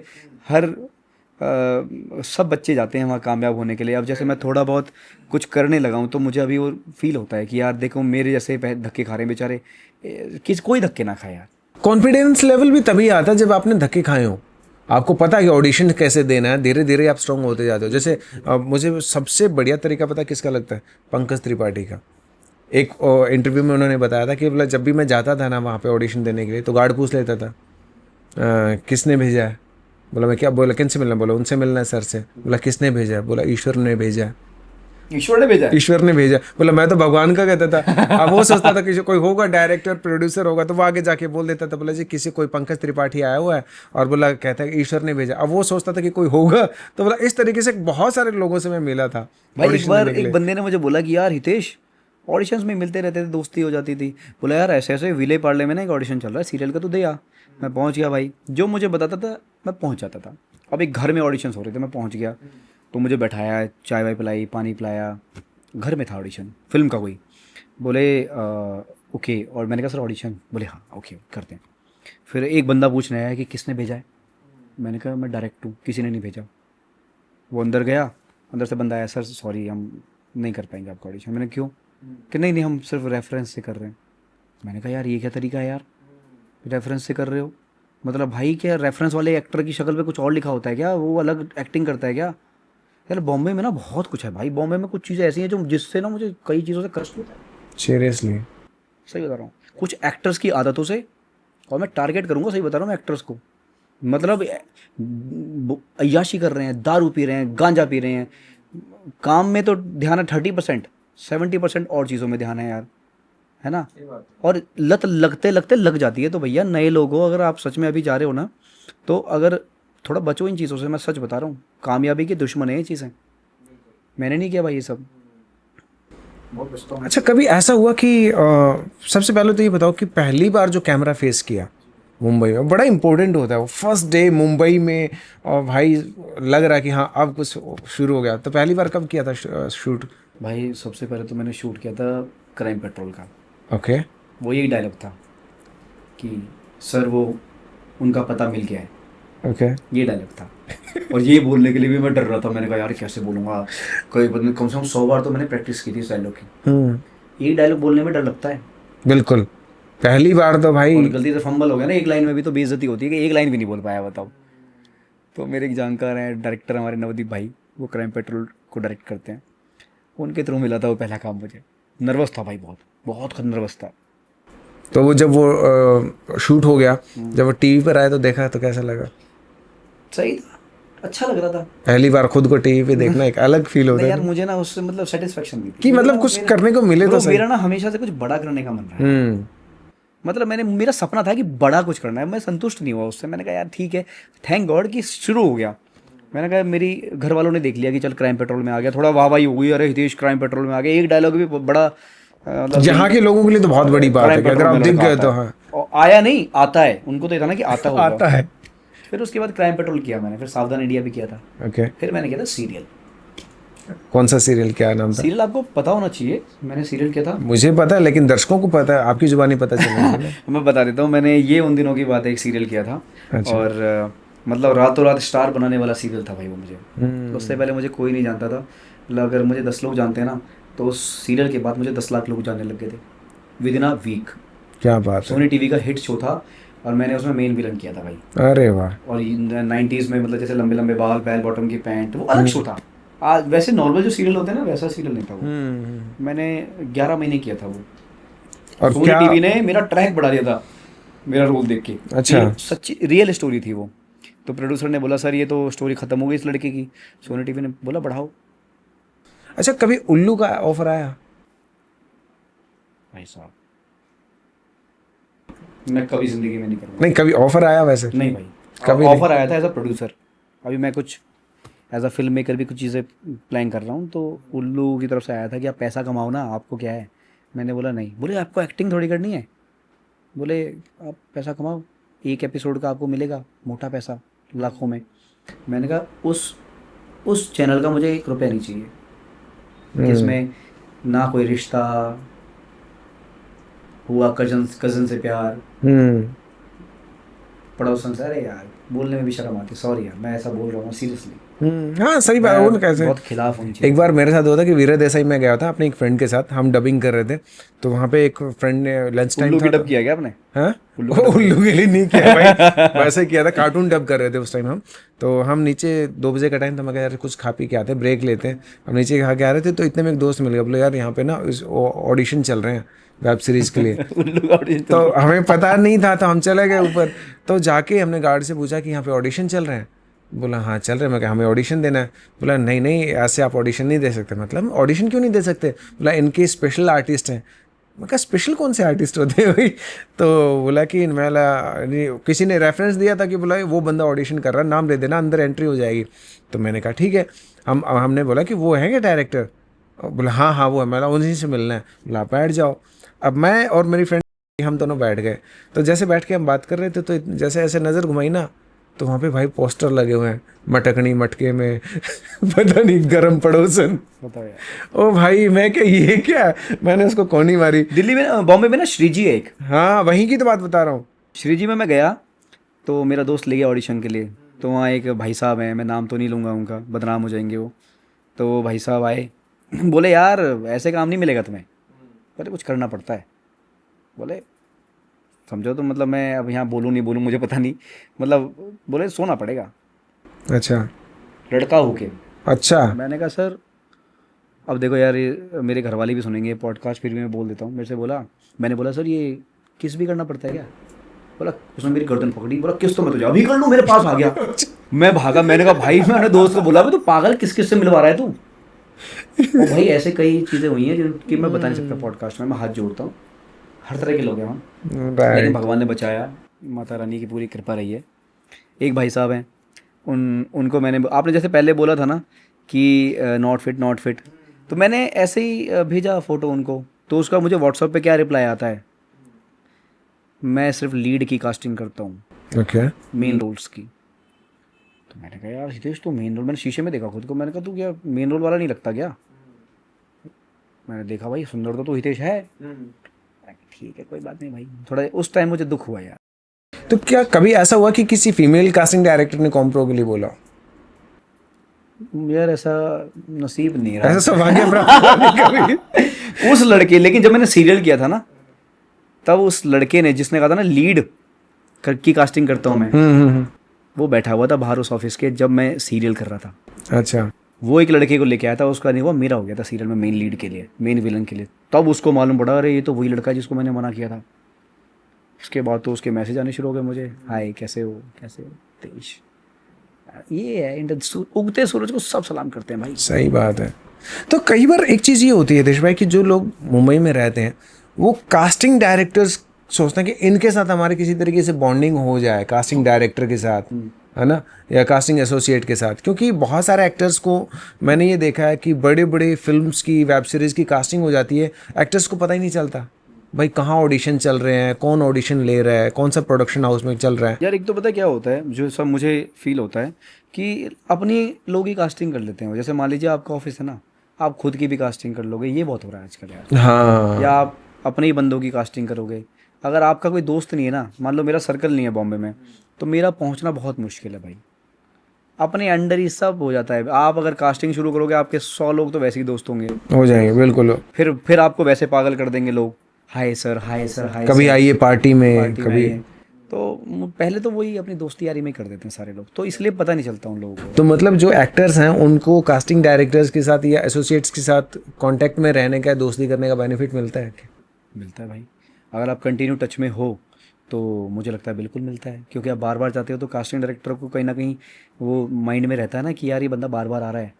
और कहीं ना कहीं बड़ी कास्टिंग तो मुझे लगता है कि डायरेक्टर ही करता है फाइनल, है ना। फिर बिल्कुल। और फिर बड़ी के बाद, मेन कास्टिंग के बाद जो थोड़े से और सेकंड लीड थर्ड लीड होते हैं, वो दोस्ती यारी में बढ़ जाते हैं मुझे लगता है। बाकी जो फिर छोटी छोटी कास्टिंग बचती है, फिर वो ऐसे हाय हेलो करने वालों को मिलती है। एक एक दो दो बट डायलॉग। देखो ऑप्शन नहीं है ना, आप क्या करोगे? आप ऑडिशन देने जाओगे, आप क्या करोगे? छप्पर फटेगा और वो काम आएगा, ऐसा तो होने वाला है नहीं। काम तो कास्टिंग डायरेक्टर के पास जाना ही पड़ेगा। और बाकी कई बार ऐसा लक आता है कि आप इतने खतरनाक एक्टर हो कि भाई साहब आपने एक्टिंग की और उस कास्टिंग डायरेक्टर को लग गया कि यार क्या खतरनाक एक्टर है यार, क्या इमोशंस है इस बंदे की, यार क्या डायलॉग बोलता है, क्या वो पावर है आपके अंदर। इसीलिए मैं कहता हूँ वर्कआउट करो अपने पे, काम करो, तो भाई कास्टिंग डायरेक्टर भी पिघल जाए, राइट। है ना। कि वो भेज तो दे ही आपका डायरेक्टर को आगे, वो डायरेक्टर बोले अरे यार इसको बुलाओ यार, ये उस फिल्म में नहीं तो दूसरी फिल्म में मिलेगा। भाई आज टैलेंट, मैं कह रहा हूँ टैलेंट कभी पीछे रहता ही नहीं भाई। ठीक बात है, कहीं ना कहीं कभी ना कभी तो मौका मिलेगा। सही बात है, टैलेंटेड हो तो टैलेंटेड हो तो। हाँ 100 में से मैं आपको एक बात बताऊं, बॉम्बे की दिनचर्या, रात को लोग सोते 3 बजे, 4 बजे, 5 बजे सुबह, उठते कितने बजे हैं? 12, 1, 2। ये दिनचर्या है, बहुत बुरी दिनचर्या है, पता है आपको। इंडस्ट्री के दो लोग ऐसे हैं जो टाइमली उठते हैं, अक्षय कुमार और दूसरा तो पता नहीं। सुनील शेट्टी। वो सुनील, अभी मैं एक पॉडकास्ट देख रहा था, उसमें सुनील शेट्टी ने ये कहा कि बोला अजय देवगन तो ये कहता है कि इंडस्ट्री में 2 दूध वाले हैं। बोला एक अक्षय कुमार, एक सुनील शेट्टी। सही है भाई। मैं 41 दिन मैं सुबह उठा था सूर्योदय से पहले, और मैं सच बता रहा हूँ वो काम इतना आया था ना उस टाइम पे भाई, बाय द गॉड ग्रेस, सच बता रहा हूँ मैं आपको। और जो ऑरा था, जो मतलब वाइब्रेशन थी, चेहरे पे नूर था, मेरे गाल अंदर हो गए थे भाई साहब। मैं मतलब ऐसा फ्लैक्सिबल हो गया था, काम आने लग गया था भाई। ब्रह्म मुहूर्त जो कहते हैं ना, सुबह 4 बजे का जो टाइम होता है, वो होता है पावरफुल। मैं देखता था समुद्र बीच पे, मैं जाता था वर्सोवा बीच, वर्सोवा बीच पे इक्के दुक्के 2-3 लड़के योगा कर रहे हैं, ध्यान कर रहे हैं, और वही कामयाब है भाई। ऐसे लोग कामयाब होते हैं, मैं सच बता रहा हूँ आपको। नहीं तो और देर से उठने वालों का भाग्य देर से ही उज्जवल होता है, ये मेरा एक्सपीरियंस है। नितीश भाई, मुंबई की जो एक लाइफ है ना, ये मैंने फील की है कि कभी भी ऐसे नहीं चलती, हमेशा ऐसे ऐसे चलती है कि एक बार तो आपको लगेगा कि यार लाइफ में कुछ नहीं हो रहा, ऑडिशन दे रहे हैं, धक्के खा रहे हैं, फिर एकदम से लगेगा कि यार काम मिल गया। आप हो सकता है अगले दिन आप शूट पे हो किसी बड़े एक्टर के साथ, एक दिन में स्टार बन जाते हैं। हाँ, फिर अगले दिन आप हो सकता है कि फिर आप थोड़ा सा ठीक फील करोगे क्योंकि आप शूट करके आए हो, एनर्जी मिली है, 1-2 दिन ठीक लगा, फिर 3-4 दिन अगर आपको लगातार काम नहीं मिला, फिर आप डाउन चले जाओगे, यार कुछ हो ही नहीं रहा, है ना। तो इस टाइम में जब हम काम नहीं मिल रहा, तो उस टाइम बहुत बार अकेलापन भी महसूस होता है। कभी हुआ ऐसा? भाई मैंने जब सीरियल किया था ना, उससे पहले मैं क्राइम पेट्रोल करता ही था, आपको पता है, रोजी रोटी के लिए। फिर जब सीरियल कर लिया तो कहीं ना कहीं मेरा ना, मैं झूठ नहीं बोलूँगा, मेरी फ़ैन फॉलोइंग बहुत अच्छी हो गई थी। मतलब चाहे मैं बस में जा रहा हूँ या ट्रेन में, फ्लाइट्स में जा रहा हूँ, लोग ना पकड़ लेते थे। मैं मास्क पहन के निकलता था क्योंकि उस टाइम में बहुत हिट सीरियल था, बड़ा मतलब स्टार वाला वो जोनर आ गया था। मैं मेरे पीछे भागते थे लोग, मैं सच लिटरली बता रहा हूँ। पाकिस्तान, ऑस्ट्रेलिया, आज भी दूर देशों से मैसेज आते हैं। ये मैं क्यों बता रहा हूँ, इतना ज़्यादा मुझे जब फील ले लिया मैंने स्टार वाला, तो मैंने कहा यार अब क्राइम पेट्रोल तो नहीं करूँगा ना, मैं सावधान इंडिया करूँगा। तो फिर ऐसा समय आया जब काम नहीं मिला, 1 साल, फिर मैंने क्राइम पेट्रोल किया, क्राइम अलर्ट भी किया, सबसे छोटा, नहीं मिल रहा था काम। उसके बाद फिर मैंने की दादा लक्ष्मी, वो बात का टॉपिक है दादा लक्ष्मी, बस एक नाम ले रहा हूँ फिल्म का, दादा लक्ष्मी की। उसके बाद दादा लक्ष्मी बड़ा, बहुत बड़ा ब्रांड बन गया, बड़ा नाम हो गया। फिर मैंने सोचा अब तो मैं भाई साहब सीरियल नहीं करूँगा, फिर ऐसा समय आया, दुखी होके फिर मैंने सीरियल नहीं किया, फिर मैंने क्राइम पेट्रोल किया। समय आता है भाई, मैं सच बता रहा हूँ। अभी भी चल रहा है, ऐसा नहीं है कि मैं कोई बहुत बड़ा वो बन गया हूँ, but now I am satisfied. अकेलापन महसूस होता है कभी मुंबई में? बॉम्बे में मुझे वैसे बॉम्बे बहुत पसंद है भाई, नहीं, पसंद तो है मुझे भी, और लेकिन मैं तो वैसे भी थोड़ा सा शांत रहना ही पसंद करता हूँ अकेले। वैसे मेरे को ऐसा ज़्यादा कुछ, देखो घर से दूर रहते हैं तो घर की भी याद आती है समटाइम्स, वो तो होता ही है। लेकिन आपको क्या, आपका क्वेश्चन क्या था ना, मैं आपको सही आंसर अगर देना चाहूँ ना अपनी तरफ से। आपका मान लीजिए आज शूट है, तो आपने शूट कर लिया, अब आपको होप्स तो है ना। हम्म। और बॉम्बे में होप्स पता है कैसी रहती हैं, सारे एक्टर से रिलेट करेंगे। होप्स कैसी रहती हैं कि मैं कल कोई ऑडिशन दूंगा और वो सिलेक्शन हो जाएगा वहाँ, और परसों से मैं शूट पे रहूँगा और मैं बड़ा स्टार बन जाऊँगा। वो जो होप्स होती है ना, वो आपको ज़िंदा रखती हैं। वहाँ पे हर शुक्र कहता है कि हर शुक्रवार को किस्मत बदलती है, ये कहावत है मुंबई में। पता नहीं, मैंने नहीं सुना कभी, मतलब ऐसा कहते हैं। क्योंकि फिल्म रिलीज होती है ना हाँ, शुक्रवार को, लेकिन मेरा दैट्स व्हाई आई कभी, थिंक बोला जाता है कि हर शुक्रवार को जो है किस्मत बदलती वो है। उनकी बदलती है जो फिल्म कर रहे हैं। हाँ, बॉम्बे में जो स्ट्रगलर बेचारे, उनकी क्या किस्मत बदलती है वो शुक्रवार तो को? उनको क्या तो मंडे का ऑडिशन हुआ, मंडे को ही बदल जाएगी अगर सिलेक्शन हो गया तो। ऑब्वियसली। तो कभी ना कभी, अभी एक चीज़ मैंने देखी कि यहाँ मुंबई में पैसा है, नाम है, शोहरत है, लेकिन सुकून नहीं है। यार सबका अपना अपना है यार। हम्म। मुझे तो बड़ा आनंद आता है बॉम्बे में, मेरी तो फेवरेट सिटी है। I love Mumbai. नहीं देखो, मजा तो ड्रीम सिटी है बोला जाता है, मैं ड्रीम माया नगरी बोला जाता है। बिल्कुल माया नगरी बोला हाँ। जाता है। और भाई साहब एक बात मैं आपको बताऊं, जब मैंने कुछ काम नहीं किया था ना बॉम्बे में, तो मुझे लगता था यार दिल्ली में शूट होगा, दिल्ली में शूट होना चाहिए, भगवान जी दिल्ली में कोई शूट करवा दो। जब तक कोई शूट नहीं किया था, हम्म। घर वालों के सामने शूटिंग करूंगा, वहाँ रहूंगा, वहाँ रहूंगा। जैसे ही बॉम्बे में मैंने शूट करना शुरू किया ना, फिर तो एक अलग मेरा ही। सर्कल बढ़ा, मेरे कॉन्टेक्ट्स बढ़े। और जो बॉम्बे में मेरी कर्म भूमि है, उसने मुझे दिया भाई, बहुत कुछ दिया है। तो मेरा मन लगना शुरू हो गया। मेरा बहुत मन लगता है आज। मैं सही बताऊं, मेरा नॉर्थ में इधर मेरा मन नहीं लगता कई बार। राइट मेरा राइट, भागने का मन करता है बॉम्बे। बिल्कुल। मेरी जान है भाई बॉम्बे। अच्छा, दादा लक्ष्मी पे आते हैं कि यार दादा लक्ष्मी का किससे कैसे शुरुआत हुई, मतलब कैसे ऑडिशन हुए, किस तरीके से सिलेक्शन हुआ, क्या कहानी थी? शॉर्ट में बताऊं या लंबे में भाई? देखो, मजा आना चाहिए भाई वो तो ऑडियंस को मजा बताएगी। आना चाहिए, पैसा वसूल पॉडकास्ट होना चाहिए भाई। नहीं देखो मैं जो भी चीजें बोल रहा हूँ ना, मैं अपने दिल से बोल रहा हूँ भाई। मेरे को देखो, बनावटी तो मैं हूं नहीं ना, मेरे को कुछ बनावटी ऐसा कुछ बोलना आता। जो हूँ, जो पेट में, वो मुंह पे है भाई। पता कैसे चला था कि कुछ ऑडिशन हो रहा है ऐसा? यार ये ना, मैं एक फिल्म बन रही थी करीम मोहम्मद यशपाल दादा की। तो वो बना रहे थे, एक प्रोड्यूसर है जिनका नाम है रविंद्र राजावत। मैं थिएटर कर रहा था उस टाइम पे और गाना सीख रहा था। मेरी गुरुमा है रीना शुक्ला जी, उनसे गाना सीखता था। तो मैंने कहा यार मैं अब क्या करूँ, कुछ समझ ही नहीं आ रहा था। गाना भी सीखा, बीच में सोचा सिंगर बन जाऊँ। ऐसी ये सब चीज़ें चलती रही बहुत कुछ बीच में। उसके बाद जब मुझे पता चला एक फिल्म बन रही है, तो मैं उस प्रोडक्शन हाउस में गया। मुंबई की बात है? दिल्ली की। अच्छा, दिल्ली। उन प्रोड्यूसर से मिला, मेरे एक जानकार है विनोद जी, उनके थ्रू मैं उन प्रोड्यूसर से मिला। उनका नाम है रविंद्र राजावत। तो मैंने कहा दादा ऐसे ऐसे आप फिल्म कर रहे हो, मुझे रोल चाहिए। बोले करते हैं कुछ। मुझे रोल उन्होंने नहीं दिया, क्योंकि मैंने कुछ नहीं किया था उससे पहले। अब भाई साहब मैंने उनके यहाँ कमेंट्री शुरू कर दी। मैंने कहा ऐसा टच में रहूँगा। आईपीएल आता था उस टाइम पे, अभी भी आता है सॉरी, आईपीएल की कमेंट्री करता था मैं। Hello everyone, my name is Hitesh Sharma और मैं हूँ स्टूडियो में, और आपके सामने आज हम करेंगे कमेंट्री। इंडिया और पाकिस्तान के बीच में हो रहा है वनडे मैच, जो भी ऐसा करके कमेंट्री करता था मैं, है ना। तो 400 रुपये मिलते थे मुझे। ओके। तो मैंने कहा टच में रहना है इनकी, नहीं दिया काम भाई। फिर कुछ टाइम बाद मैंने सीरियल कर लिया। तो उन प्रोड्यूसर को मालूम पड़ा यार हितेश को सीरियल मिल गया। तो थोड़ा सा देखो, ये सच में नॉर्मल बात है कि यार किसी को विश्वास नहीं होता पहले, तो उनको भी ऐसा लगा था। तब उनको थोड़ा कॉन्फिडेंस आया कि यार हितेश को सीरियल मिल गया, कर सकता है बच्चा। तब उनसे मैंने कांटेक्ट करना शुरू किया। तो मेरी और उनकी ज़्यादा बातें होने लगी। तब उन्होंने बताया हितेश हम एक फ़िल्म कर रहे हैं, तू कहाँ है? मैंने कहा मैं बॉम्बे में हूँ। बोले आ, मैं आ रहा हूँ और हम मिलते हैं। यशपाल भाई आ रहे हैं, मैं तुझे मिलवाता हूँ। कोई छोटा मोटा रोल होगा तो तू, कास्टिंग तो लगभग हो गई है, तू मिल ले। तो उससे पहले यशपाल सर से मुलाकात हुई मेरी थी नहीं कभी? हुई थी, पहली बार मिलने जा रहा था। मैं गया तो मैंने नमस्ते वगैरह किया। यशपाल दादा बोले कि हाँ भाई डांस आता है, नाचना आता है? नाचना आवा है कि? हाँ ऐसे ही बोले। मैंने कहा हाँ मैं फ्लेक्सिबल हूँ। बोले फ्लेक्सिबिलिटी नहीं चाहिए, बोले डांस आना चाहिए। रविंदर जी प्रोड्यूसर को बोले इनको नंबर दो मेरा और अपने डांस की वीडियोस भेज।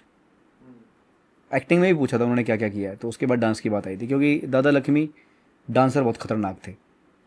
तो भाई मैं घर गया मैंने भाई साहब, मुझे डांस तो मुझे पता ही नहीं था हरियाणवी कैसा डांस होता है।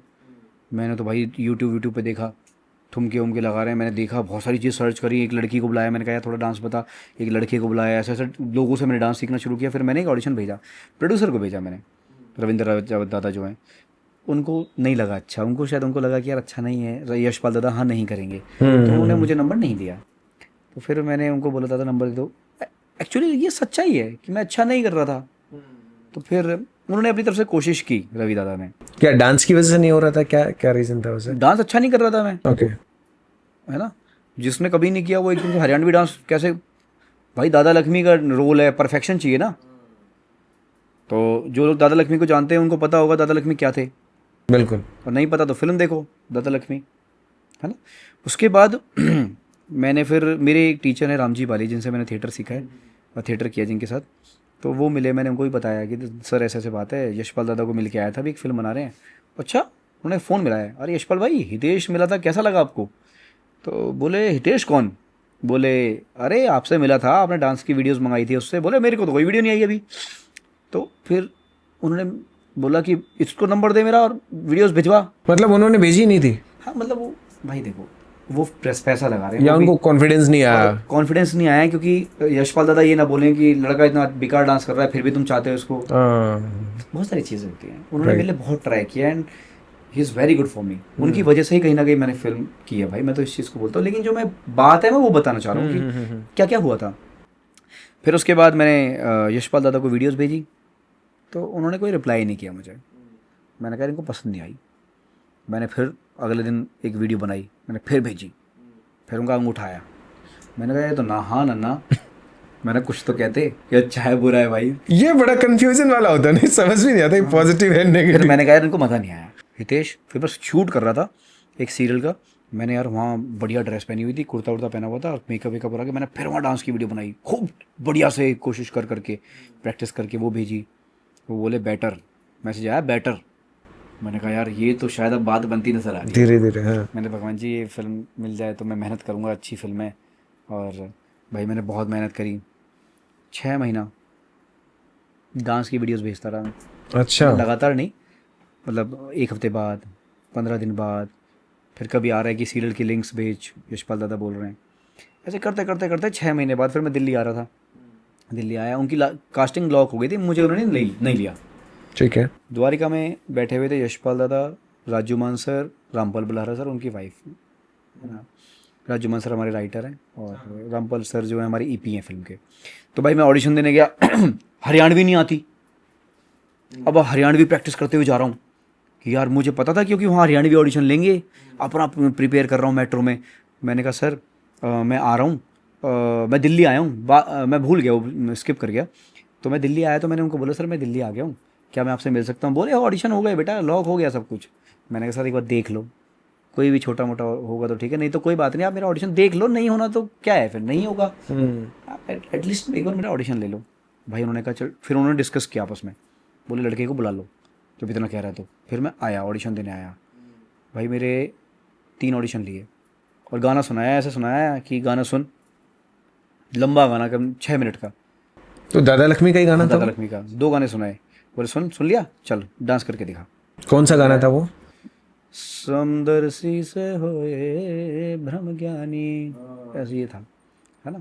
तो ऐसा करके, और जगत सयो रैन का सपना रे, जगत सयो रैन का, बहुत प्यारा गाना है वैसे। रैन का सपना मतलब एक सपना ही है, ये जो जीवन है ना, ये सपना ही है। तो रैन सपना रे, इस पे फिर मैंने एक्टिंग भी की थी, ये लिया। फिर उन्होंने हरियाणवी डायलॉग बुलवाया, बोले कुछ तेरा करके दिखा। फिर अपना डायलॉग दिया, बोले बेटा देखते हैं, बताते हैं तेरे को, पैसा नहीं मिलेगा लेकिन ध्यान रखियो। वो मेरा इंटरव्यू ले रहे थे कि क्या कहता है, क्या रिएक्शन क्या आता है। मेरे को हालांकि पैसा मिला है, मैं वो नहीं, मैं कह रहा हूँ कि उन्होंने मेरे को हर तरह से जज किया। मैंने कहा सर कोई बात नहीं, मेरे को काम चाहिए था। मैंने कहा सर पैसा मिले इंपॉर्टेंट नहीं, मुझे काम चाहिए, है ना। मैं घर गया, हफ्ते बाद उन्होंने कॉल किया, बेटा हितेश ये नहीं कोई पीए कर रहा है, यशपाल दादा ने कॉल किया, देखो वो देखो, ये उनका बड़प्पन है भाई। हाँ, ये इस मामले में तो उनका कोई सानी नहीं है। जिस तरीके से वो किसी भी आर्टिस्ट को जो उनको पसंद आ जाए ना, उनको अपने दिल के इतने करीब रखते हैं भाई, और अपने भाई की तरह, अपने बेटे की तरह, बच्चे की तरह रखते हैं भाई। अरे वो बहुत किस्से हैं भाई उनके। बिल्कुल। कोई नौकर नहीं उठा तो खुद ही बर्तन धो रहे हैं। शूट पे किसी ने कप फेंक दिए नाली में, कप शूट हो गया पूरा, सब अपने घर चले गए, वो बेचारे नाली में से अपने वो कप उठा रहे हैं गांव में, मैंने देखा है उनको बिल्कुल।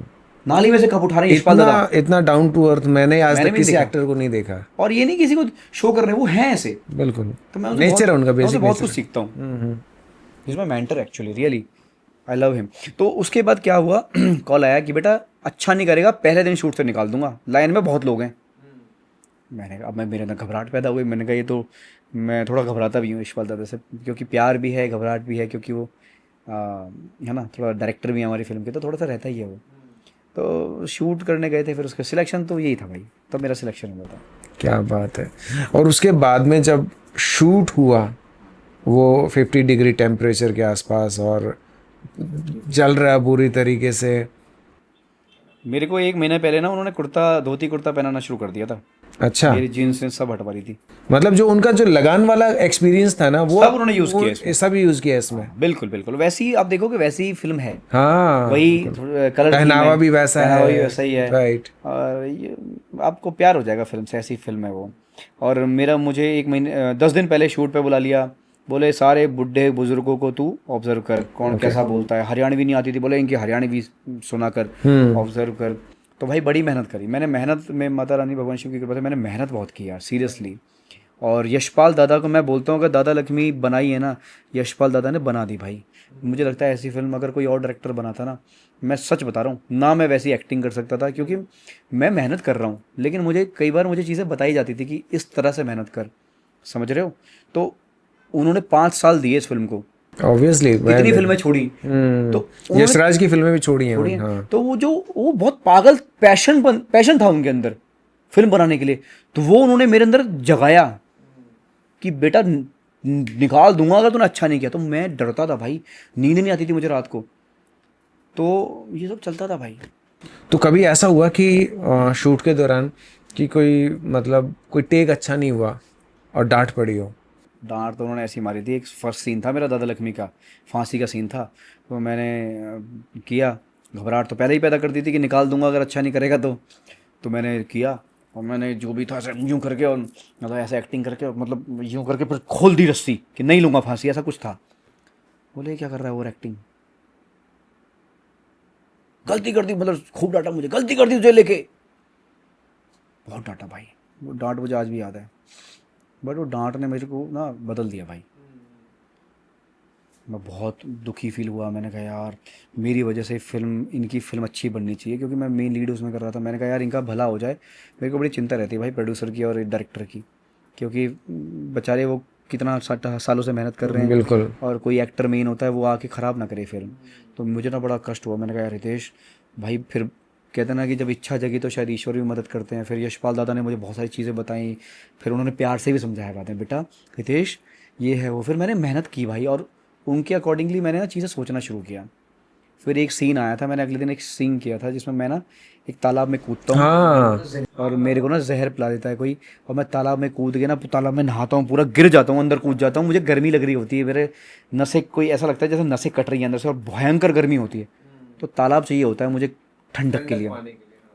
कीचड़ था उस तालाब में, तो जो मैं कूदा और जो मैं उसमें नहाया, जो मेरा पागलपन था ना, जो मेरी बीमारी दिखाई गई थी, जो नसें कट रही हैं, दर्द हो रहा है और गर्मी लग रही है, वो सब उन्होंने मुझे गले लगा लिया था भाई। उन्होंने मुझे टाइट गले लगाया, बेटा हितेश, बहुत प्यार दिया, बहुत प्यार किया उन लोगों ने। उस दिन मुझे ना मेरा कॉन्फिडेंस बढ़ गया। मैंने कहा चलो, अपने लिए नहीं कि मुझे मतलब मुझे लगा कि चलो ये खुश हो गए भाई, ये हमने सही लड़के को लिया है एटलीस्ट। और जब वो उनका प्यार आता है ना, तो प्यार भी, अरे यार हितेश क्या काम किया है यार। दादा देखेंगे तो मैं बताओगे तो मिमिक्री कर रहे होंगे, वो बताएंगे फिर तुम्हें। तो लेकिन सच में बड़े प्यार से बात करते हैं उस टाइम। फिर मैंने, मतलब मैं कहता हूँ कि अगर कोई और डायरेक्टर होता ना, तो शायद नॉर्मल एक्टिंग निकल जाती मेरे से कई सीन्स में, बट उन्होंने ना कॉम्प्रोमाइज़ नहीं किया। वो कहते हैं कि तूने किया बेटा, मैं कहता हूँ लेकिन कहीं ना कहीं बहुत उनका है। बिल्कुल। अच्छा, कभी मतलब एज एन एक्टर हम उनको सालों से जानते आ रहे हैं, फिल्मों में देखते आ रहे हैं, टीवी सीरियल में भी देखा है, नीली छतरी वाले। तो एज ए डायरेक्टर उनकी ये पहली फिल्म थी। बिल्कुल ठीक है। और कहीं ना कहीं बहुत सारे लोगों की नज़रें भी उन पर थी। बिल्कुल। कि कैसा, एक रिस्पॉन्सिबिलिटी भी थी कि कैसा करेगा। तो एज ए डायरेक्टर जब उन्होंने मतलब काम किया साथ में, तो क्या कोई एक ऐसी चीज़ जो उन्होंने बताई और जो हमेशा याद रहती है और आज भी काम आती है वो चीज़? एक सीन कर रहा था मैं जिसमें ना जब दादा लक्ष्मी जो है, लक्ष्मी चंद की ना आवाज़ चली जाती है और 11 महीने बाद उनकी आवाज़ आती है। आपको पता होगा, आपको Right. फिल्म देखनी चाहिए, आप कनेक्ट कर पाओगे उस चीज़ से। मैंने देखी है, 11 3 बार महीने देखी है। दादा लक्ष्मी चंद कुएं में रहे थे। हम्म। मैं ऑडियंस से कह रहा हूँ कि इनको भी बिल्कुल। देखनी चाहिए, तभी वो कनेक्ट कर पाएंगे। लक्ष्मी चंद जब 11 महीने कुएं में रहे ना, 9 महीने कुएं में रहते थे, सॉरी, तो उसके बाद जब वो बाहर आए थे तो उनकी ना आवाज़ आई थी एकदम। और उस आदमी ने सिंगिंग के लिए बचपन में अपना घर त्याग दिया था। उस आदमी की आवाज़ चली गई थी, सोचो कितना परेशान रहा होगा वो। 2 साल बाद आवाज़ आई थी, 9 महीने कुएं में रहे थे। जब आवाज़ आई ना तो ऐसे करते थे दादा लक्ष्मी चंद, है ना। जब एकदम आवाज़ आई तो खांसी हुई थी पहले, खून निकला था। खून आया था मुंह से, हाँ। जब खून निकला ना, ऐसे खून निकला और उसके हे भगवान ऐसे करके आवाज़ आई थी, हे भगवान। उनको रियलाइज़ हुआ कि यार हे हे भगवान, मतलब आवाज़ आ गई यार। तो मैंने जब किया ना तो यशपाल दादा को मैंने क्या किया कि मेरी आवाज़ आई, मैं खुश हो गया। हे भगवान, मैं चिल्ला रहा हूँ, मैं पक्षियों से बात कर रहा हूँ, नीचे तालाब है, तालाब में भी हे भगवान, हाँ हाँ हाँ हाँ ऐसे कर रहा हूँ। यशपाल दादा आए, उनको मज़ा नहीं आया, बोले यार मज़ा नहीं आ रहा। मैंने कहा यार मज़ा नहीं आ रहा और इससे ज़्यादा क्या ही करूँगा। बोले फिर कह रहे तो सोच, कुछ कुछ तो अलग सोच हितेश, ये तो सब करते हैं ना, कुछ अलग सोच बेटा। बोले नवाज नवाज क्यों है, क्योंकि कुछ अलग करता है, कुछ तो अलग कर। चले गए भाई, वो 15 मिनट ब्रेक कर दिया क्योंकि अच्छा सीन था। मैं भी बैठा, वहीं कुआं था एक, वहीं कुएं के वहाँ बैठा रहा भाई। मैं भी सोचता रहा मैं क्या ही कर सकता हूँ इसके बाद। मेरा भी थॉट प्रोसेस इतना हाई नहीं है कि मैं वहाँ चले जाता कि वो क्या सोचना। यशपाल दादा आए, कह रहे ये चिल्लाना, पक्षियों से बात करना, तालाब, कुछ नहीं। बोले जब तेरी आवाज़ आए ना, जब लक्ष्मीचंद की आवाज़ आए तो बस just say thanks to God, वो भी इंटरनली, हंस और रो, कुछ नहीं, कोई ये वो कुछ नहीं। बोले निकली आवाज़, हे भगवान, हाँ रोने लग जा, रो और हंस, खुशी और खूब हंस के, और फिर ऊपर देख और ऊपर से हाथ फैला। कुछ नहीं करना यार, कोई चिल्लाना वाला नहीं करे, बस स्माइल मिक्सचर होना चाहिए, रोना और हंसना। वो सीन देखोगे आप कनेक्ट करोगे, और ये था। बिल्कुल। बोले कि कुछ अलग, यशपाल दादा कहते हैं कुछ अलग करो। ऑडिशन में भी मैं कहता हूँ एक्टर्स को, कई बार मैं ऑडिशन बनाता हूँ ना, मैं मेरे दोस्त आ जाते हैं भैया ऑडिशन बना दो।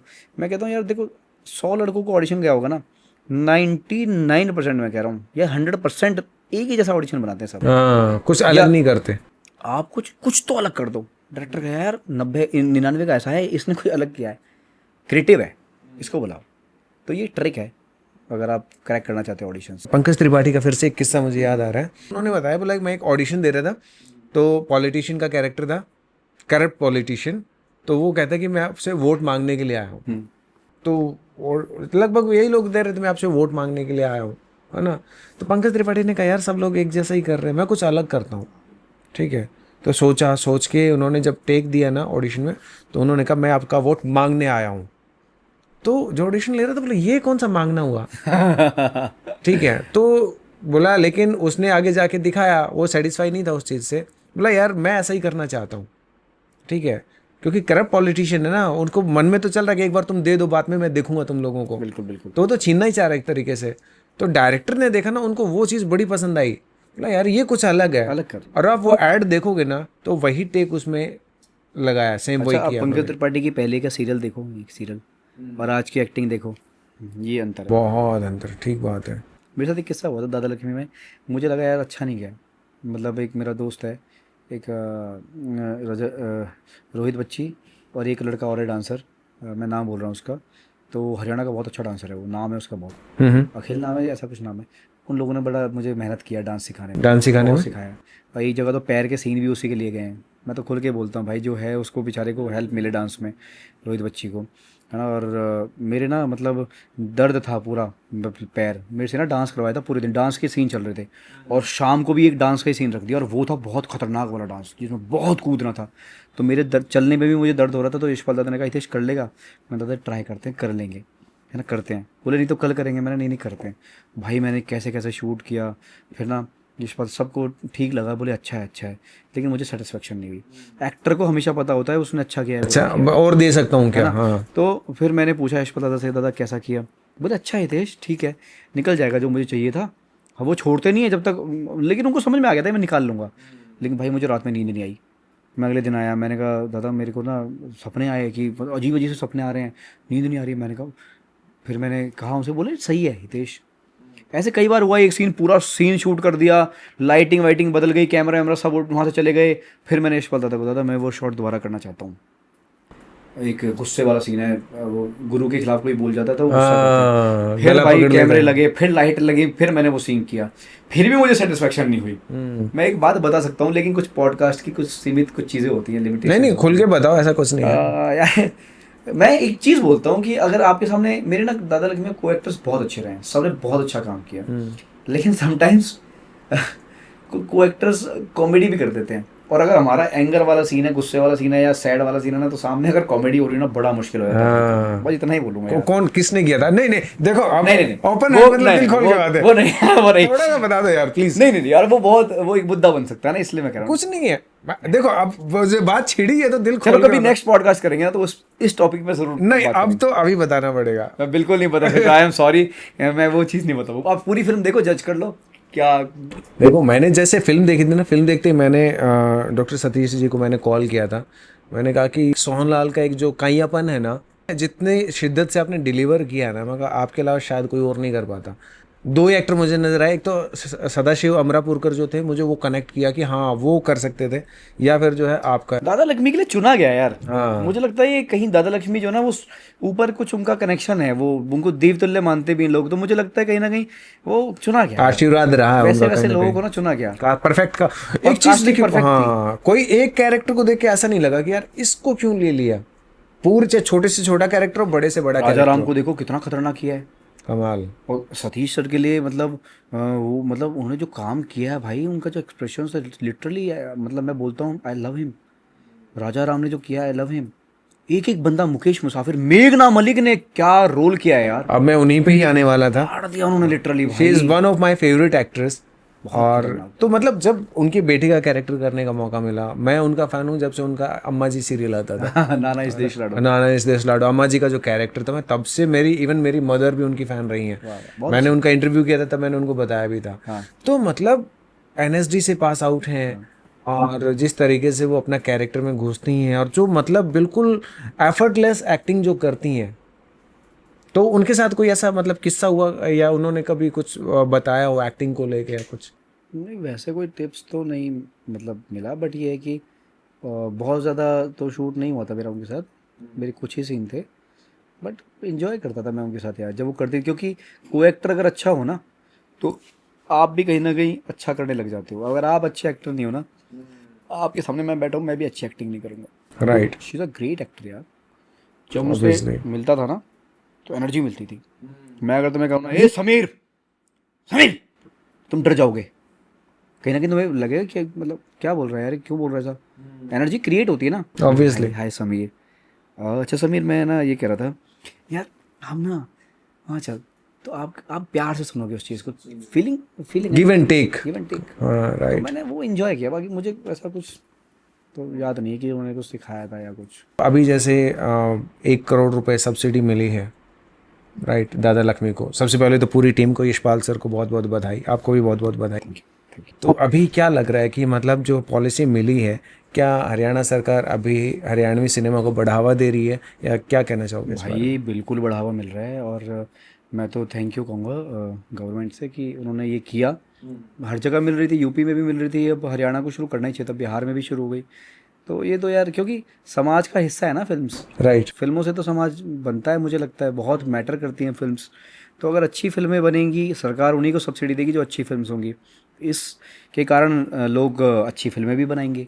तो ये तो बहुत अच्छा फैसला है मुझे लगता है। लेकिन मैं बहुत खुश भी हूँ, और मैं थोड़ा सा कहीं ना कहीं मेरे मन में एक मंशा भी है, मतलब मंशा कहेंगे या क्या कहेंगे, कि मतलब मैं कुछ विचार रखता हूँ, अगर मैं चाहूँ तो बोल सकता हूँ। मैं खिलाफ नहीं हूँ, but I am happy, I am satisfied कि मिला। लेकिन मुझे ना ये चीज़ लग रही है कि हरियाणवी संस्कृति को बढ़ावा मिलना चाहिए, ठीक है। हरियाणवी अगर गवर्नमेंट है तो हरियाणा को भी तो बढ़ावा देगी, हरियाणवी भाषा को बढ़ावा देगी ना। हम तो भाषा भी बनाना चाह रहे हैं हरियाणवी को ना, राइट। अभी तो भाषा नहीं है। तो दादा लक्ष्मी हरियाणवी भाषा में बनी फिल्म, हरियाणवी ही सब कुछ है, उसका बैकग्राउंड सब कुछ हरियाणवी, पुराना 90s का दिखा दिया, 1901 की कहानी दिखा दी हरियाणा की, है ना। जागृत कर दिया दादा लक्ष्मी चंद जी की जीवनी को। तो सब्सिडी मिली 1 करोड़। 2 हरियाणवी फिल्मों को सब्सिडी मिली है, एक दादा लक्ष्मी को 1 करोड़ और एक हरिओम कौशिक की 1600 मीटर को 50 लाख। ठीक है। इसका भी 3.5 करोड़ के आसपास बजट था, दादा लक्ष्मी का भी 1 करोड़ मिली। साथ में 4 फिल्मों को और सब्सिडी मिली है, 2 पंजाबी 2 हिंदी। 2 हिंदी ठीक है, चलो बजट ज़्यादा है, चल जाता है, रणदीप हुड्डा है, ठीक है, उनको मिली 2-2 करोड़। 2 पंजाबी को भी मिली, उसको भी 2-2 करोड़ मिली है। और मेरे ख्याल से वो भी सेम सा ही बजट था उनका भी।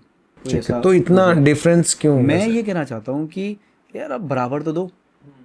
अब मैं एज अ प्रोड्यूसर अगर कोई फिल्म बनाऊंगा तो आप मुझे बताओ, मैं 2 करोड़ के लिए सब्सिडी के लिए बनाऊंगा फिल्म या 1 करोड़ के लिए। मैं हरियाणवी हूँ, मैंने माना कि मैं हरियाणा से बिलोंग करता हूँ, लेकिन मैं तो हिंदी बनाऊंगा ना, राइट, या पंजाबी बनाऊंगा, क्योंकि हरियाणा में तो कम मिल रहा है, कम मिल रहा है। हाँ। हरियाणवी भाषा को तो मार दिया ना। तो क्या रीजन क्या है कि मतलब इतना भेदभाव क्यों है? मुझे नहीं पता, अभी ये भी हो सकता है कि उनके ज़्यादा बजट था या क्या। यार वो सब कहानियाँ बराबर तो करो यार, आप अपनी चीज़ को बढ़ावा दो। इससे इसका साइड इफेक्ट है ये कि लोग हिंदी और पंजाबी की तरफ भागेंगे। चलो बहुत अच्छा है, बहुत सुकून है कि मिल रहा है, नहीं मिल रहा तो भी हम क्या कर रहे हैं, क्या कर रहे हैं? बट मैं चाहता हूँ कि इसमें भी विचार कर तो सकते हैं। एटलीस्ट सिमिलर तो रखना चाहिए बजट। सिमिलर कर दो यार, अपने साहस तो बढ़ेगा। मैं अपनी भाषा को लेके मेरे अंदर कॉन्फिडेंस ही नहीं है। 1 करोड़ मिलेगा, मैं बड़ी फिल्म बना ही नहीं सकता फिर। तो नितेश भाई, इस फिल्म को इतने अवार्ड्स मिले हैं, नेशनल अवार्ड मिला है, इंटरनेशनल अवार्ड्स मिले हैं, 108 अवार्ड्स मिले हैं फिल्म को। वाओ, आई थिंक ये मेरे ख्याल से बहुत रेयर ऐसी फिल्में होती हैं जिनको 108 अवार्ड मिला है, राइट। IMDb पे 6 महीना इसकी 10 में से 10 रेटिंग रही थी दादा लक्ष्मी की। तो एक चीज़ सुनने में आई थी कि जब नेशनल अवार्ड की रेस चल रही थी तो उसमें आपका नाम भी नॉमिनेट हुआ था कहीं ना कहीं, और आपकी जो टक्कर है वो कहीं ना कहीं साउथ इंडियन एक्टर सूर्या के कैटेगरी में। मेरा नॉमिनेशन हुआ था बेस्ट एक्टर के लिए, और मिला एक ही अवार्ड था दादा लक्ष्मी को, बेस्ट फिल्म का, ठीक है। मैं नॉमिनेट हुआ था, मेघना मलिक नॉमिनेट हुई थी, राजेंद्र गुप्ता नॉमिनेट हुए थे बेस्ट एक्टर के लिए, और बेस्ट म्यूज़िक के लिए उत्तम सिंह जी हुए थे, जिन्होंने गाना बनाया था ओ मैं है निकला वो गड्डी लेके। और अब दादा लक्ष्मी का म्यूज़िक सुनना, म्यूज़िक कितना प्यारा है, राइट। ना उत्तम सिंह जी को मिला, ना मुझे मिला, ना मेघना मलिक को मिला, ना राजेंद्र गुप्ता को मिला, फिल्म को मिला। और मेरी जो टक्कर थी ना, मेरा कंपैरिजन था साउथ के स्टार सूर्या से। और मैं एक चीज़ का थोड़ा सा ना, देखो मैं स्पष्ट बोलूँगा यार, मेरे को ना बड़ा दुख होता है इस चीज़ का कि मैं उगता हुआ एक, कहते हैं ना कि अभी बढ़ रहा हूँ, है ना। और आप वहाँ वोटिंग हुई, 50 डायरेक्टर्स के बीच वहाँ वोटिंग हुई कि भाई इस लड़के को दो, इसने बहुत अच्छा काम किया है, दादा लक्ष्मी के हीरो ने, हितेश ने, है ना। कुछ लोगों ने बोला नहीं सूर्या को। मुझे 1 वोट कम मिली, उसको 26 मिली, मुझे 24 मिली। सूर्या को दे दिया अवार्ड। मैं ये कहता हूँ कि चलो ठीक है, मुझे मत दो, लेकिन आगे भी यही होगा, है ना। गवर्नमेंट काम कर रही है, मैं उनको ये बोलना चाहता हूँ, अगर ये पॉडकास्ट कहीं पहुँचता है तो, कि भैया आप नए लोगों को बढ़ावा दो ना यार। सूर्या ऑलरेडी स्टार है, स्टार भी नहीं सुपर स्टार है, ना पैसे की कमी, ना उसको सक्सेसफुल होने की कमी, ना फेमस, इतना खतरनाक फेमस है वो। एक लड़का भी उठ रहा है ज़मीन से, आपने दबा दिया उसको। अगर मुझे नेशनल अवार्ड मिल जाता तो शायद मैं कहीं से कहीं पहुंच जाता, बट मैं आज यहीं हूँ। मैंने अभी, आपने क्या क्वेश्चन किया कि दादा लक्ष्मी के बाद आपको कहीं से कॉल आया, नेशनल अवार्ड मिल जाता, एक नहीं कई कॉल आते, नहीं मिला। तो मैं कहता हूँ अब प्लीज़ आप ऐसे लोगों को जो नए आ रहे हैं, अगर सच में अच्छे हैं, डिजर्व करता है तो प्लीज़ प्लीज़ प्लीज़ आगे बढ़ाओ और ऑडियंस से अच्छी फिल्में देखो। मैं समीर भाई बहुत रेयर फिल्में करता हूँ, पता है आपको। अभी मैंने बीच में 3 फिल्में छोड़ी हैं, गाली गलौज, सेक्स, इनके चक्कर में। एक प्रोड्यूसर तो मुझे 10 करोड़ का चेक देने को तैयार था अभी, हितेश 10 लाख का चेक काट के दे रहा हूँ, तो हाँ पर तू ही करेगा रोल। मैंने कहा सर मैं नहीं करूँगा। बोले नेटफ्लिक्स पे आएगी फिल्म। मैंने कहा सर कहीं आती हो, मैं नहीं करूँगा। मेरे घर वालों ने बोल दिया मत कर। हालांकि समटाइम्स मुझे पैसे की भी प्रॉब्लम होती है, मैं जब काम नहीं कर रहा हूँ तो मुझे प्रॉब्लम होगी ना भाई, है ना। बट मेरा मेरा दिल नहीं मानता यार, मैं परेशान रह लेता हूँ, किराया भरना होता है, मेरी मेरी ईएमआई जाती हैं, बट मैं नहीं कर रहा हूँ यार। क्योंकि यार जो मैं भर दूंगा ना समाज में, मेरे बच्चे भी कल को वही देखने वाले हैं भाई, गाली गलौज यही चल रहा है यार, नहीं करना है मेरे को, ठीक वो बात है। नहीं करना है। तो ऑडियंस से भी कहता हूँ कि अच्छे कामों को प्लीज़ प्रोत्साहन दे भाई, गंद तो मच रहा है और ये गंद बढ़ेगा ही, तो घटाने की कुछ जिम्मेदारी आप लोगे ना।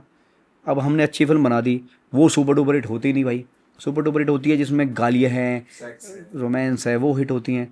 तो कल को मैं भी बदल सकता हूँ, फिर मैं भी वही बनाऊंगा और फिर मैं समाज की सोचूंगा ही नहीं। फिर कहेंगे इंडस्ट्री ख़राब है, बॉलीवुड इंडस्ट्री ख़राब है। क्यों नहीं, कौन कर रहा है हिट गंदी फिल्मों को? वो है कौन? वो हम ही है भाई, समाज ही है। जहाँ पे अवार्ड शोज़ के बारे में बातचीत चलती है कि वो बोला जाता है कि आजकल पैसे देके भी खरीदे जाते हैं कहीं ना कहीं। कौन से अवार्ड की बात कर रहे हो आप?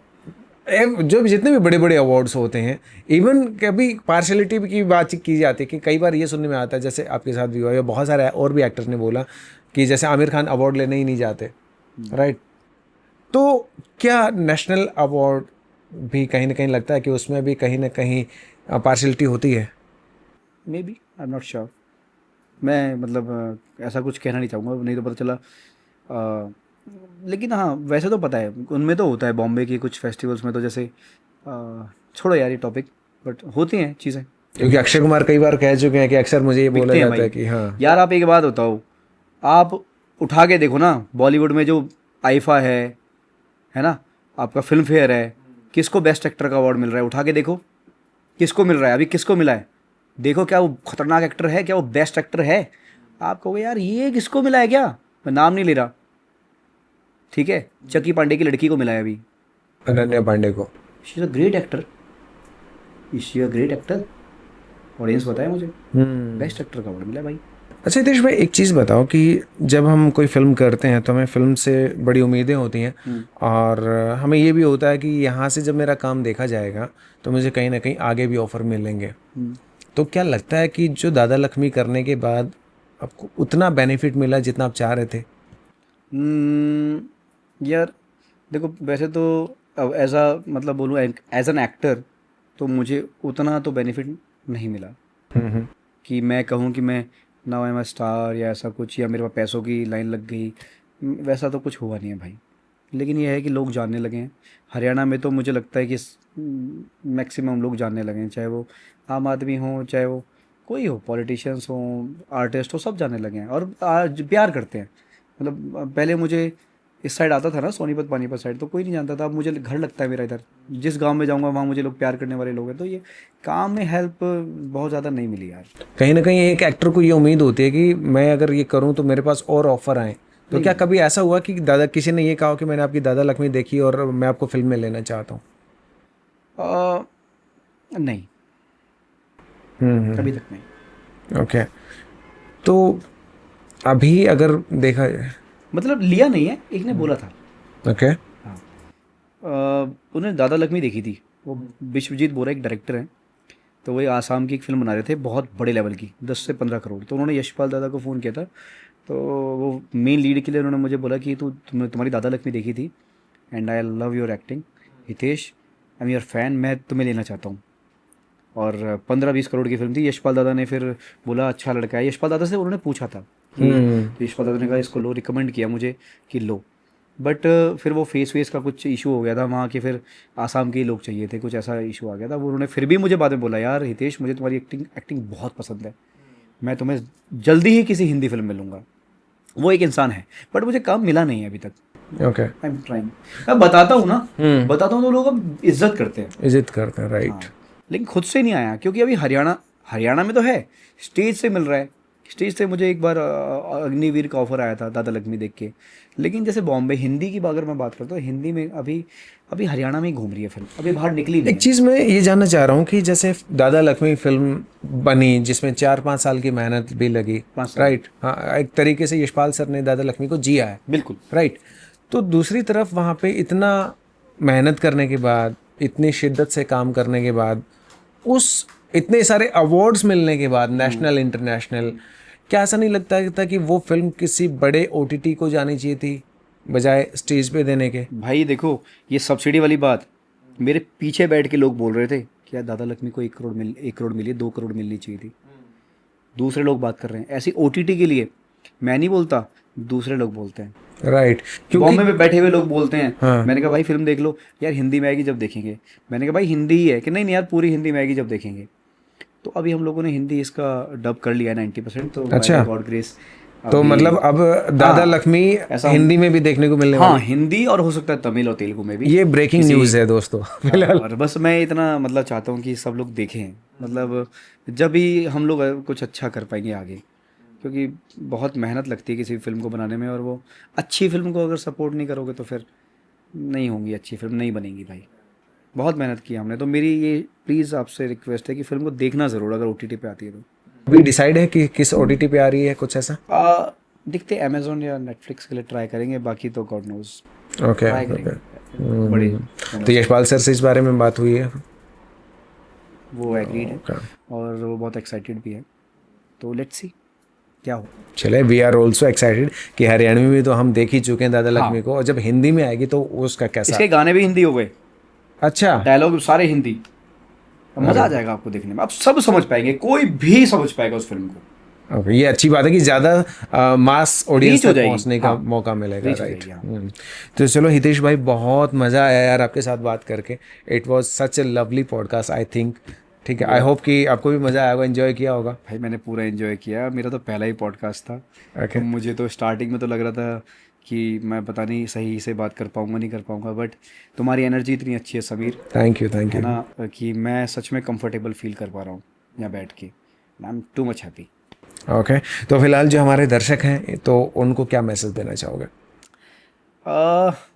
चैनल को सब्सक्राइब तो देखो बोलना ही पड़ता है ये सबसे ज़रूरी मैसेज है। क्या नाम है? Open heart podcast. देखिए, हमने कभी कप पे भी भाई साहब बड़ा खर्चा किया है। बस ये है कि इसमें पानी चाय नहीं पिलाई, अब तुम्हें मैं 3 चाय पीऊंगा एक्स्ट्रा।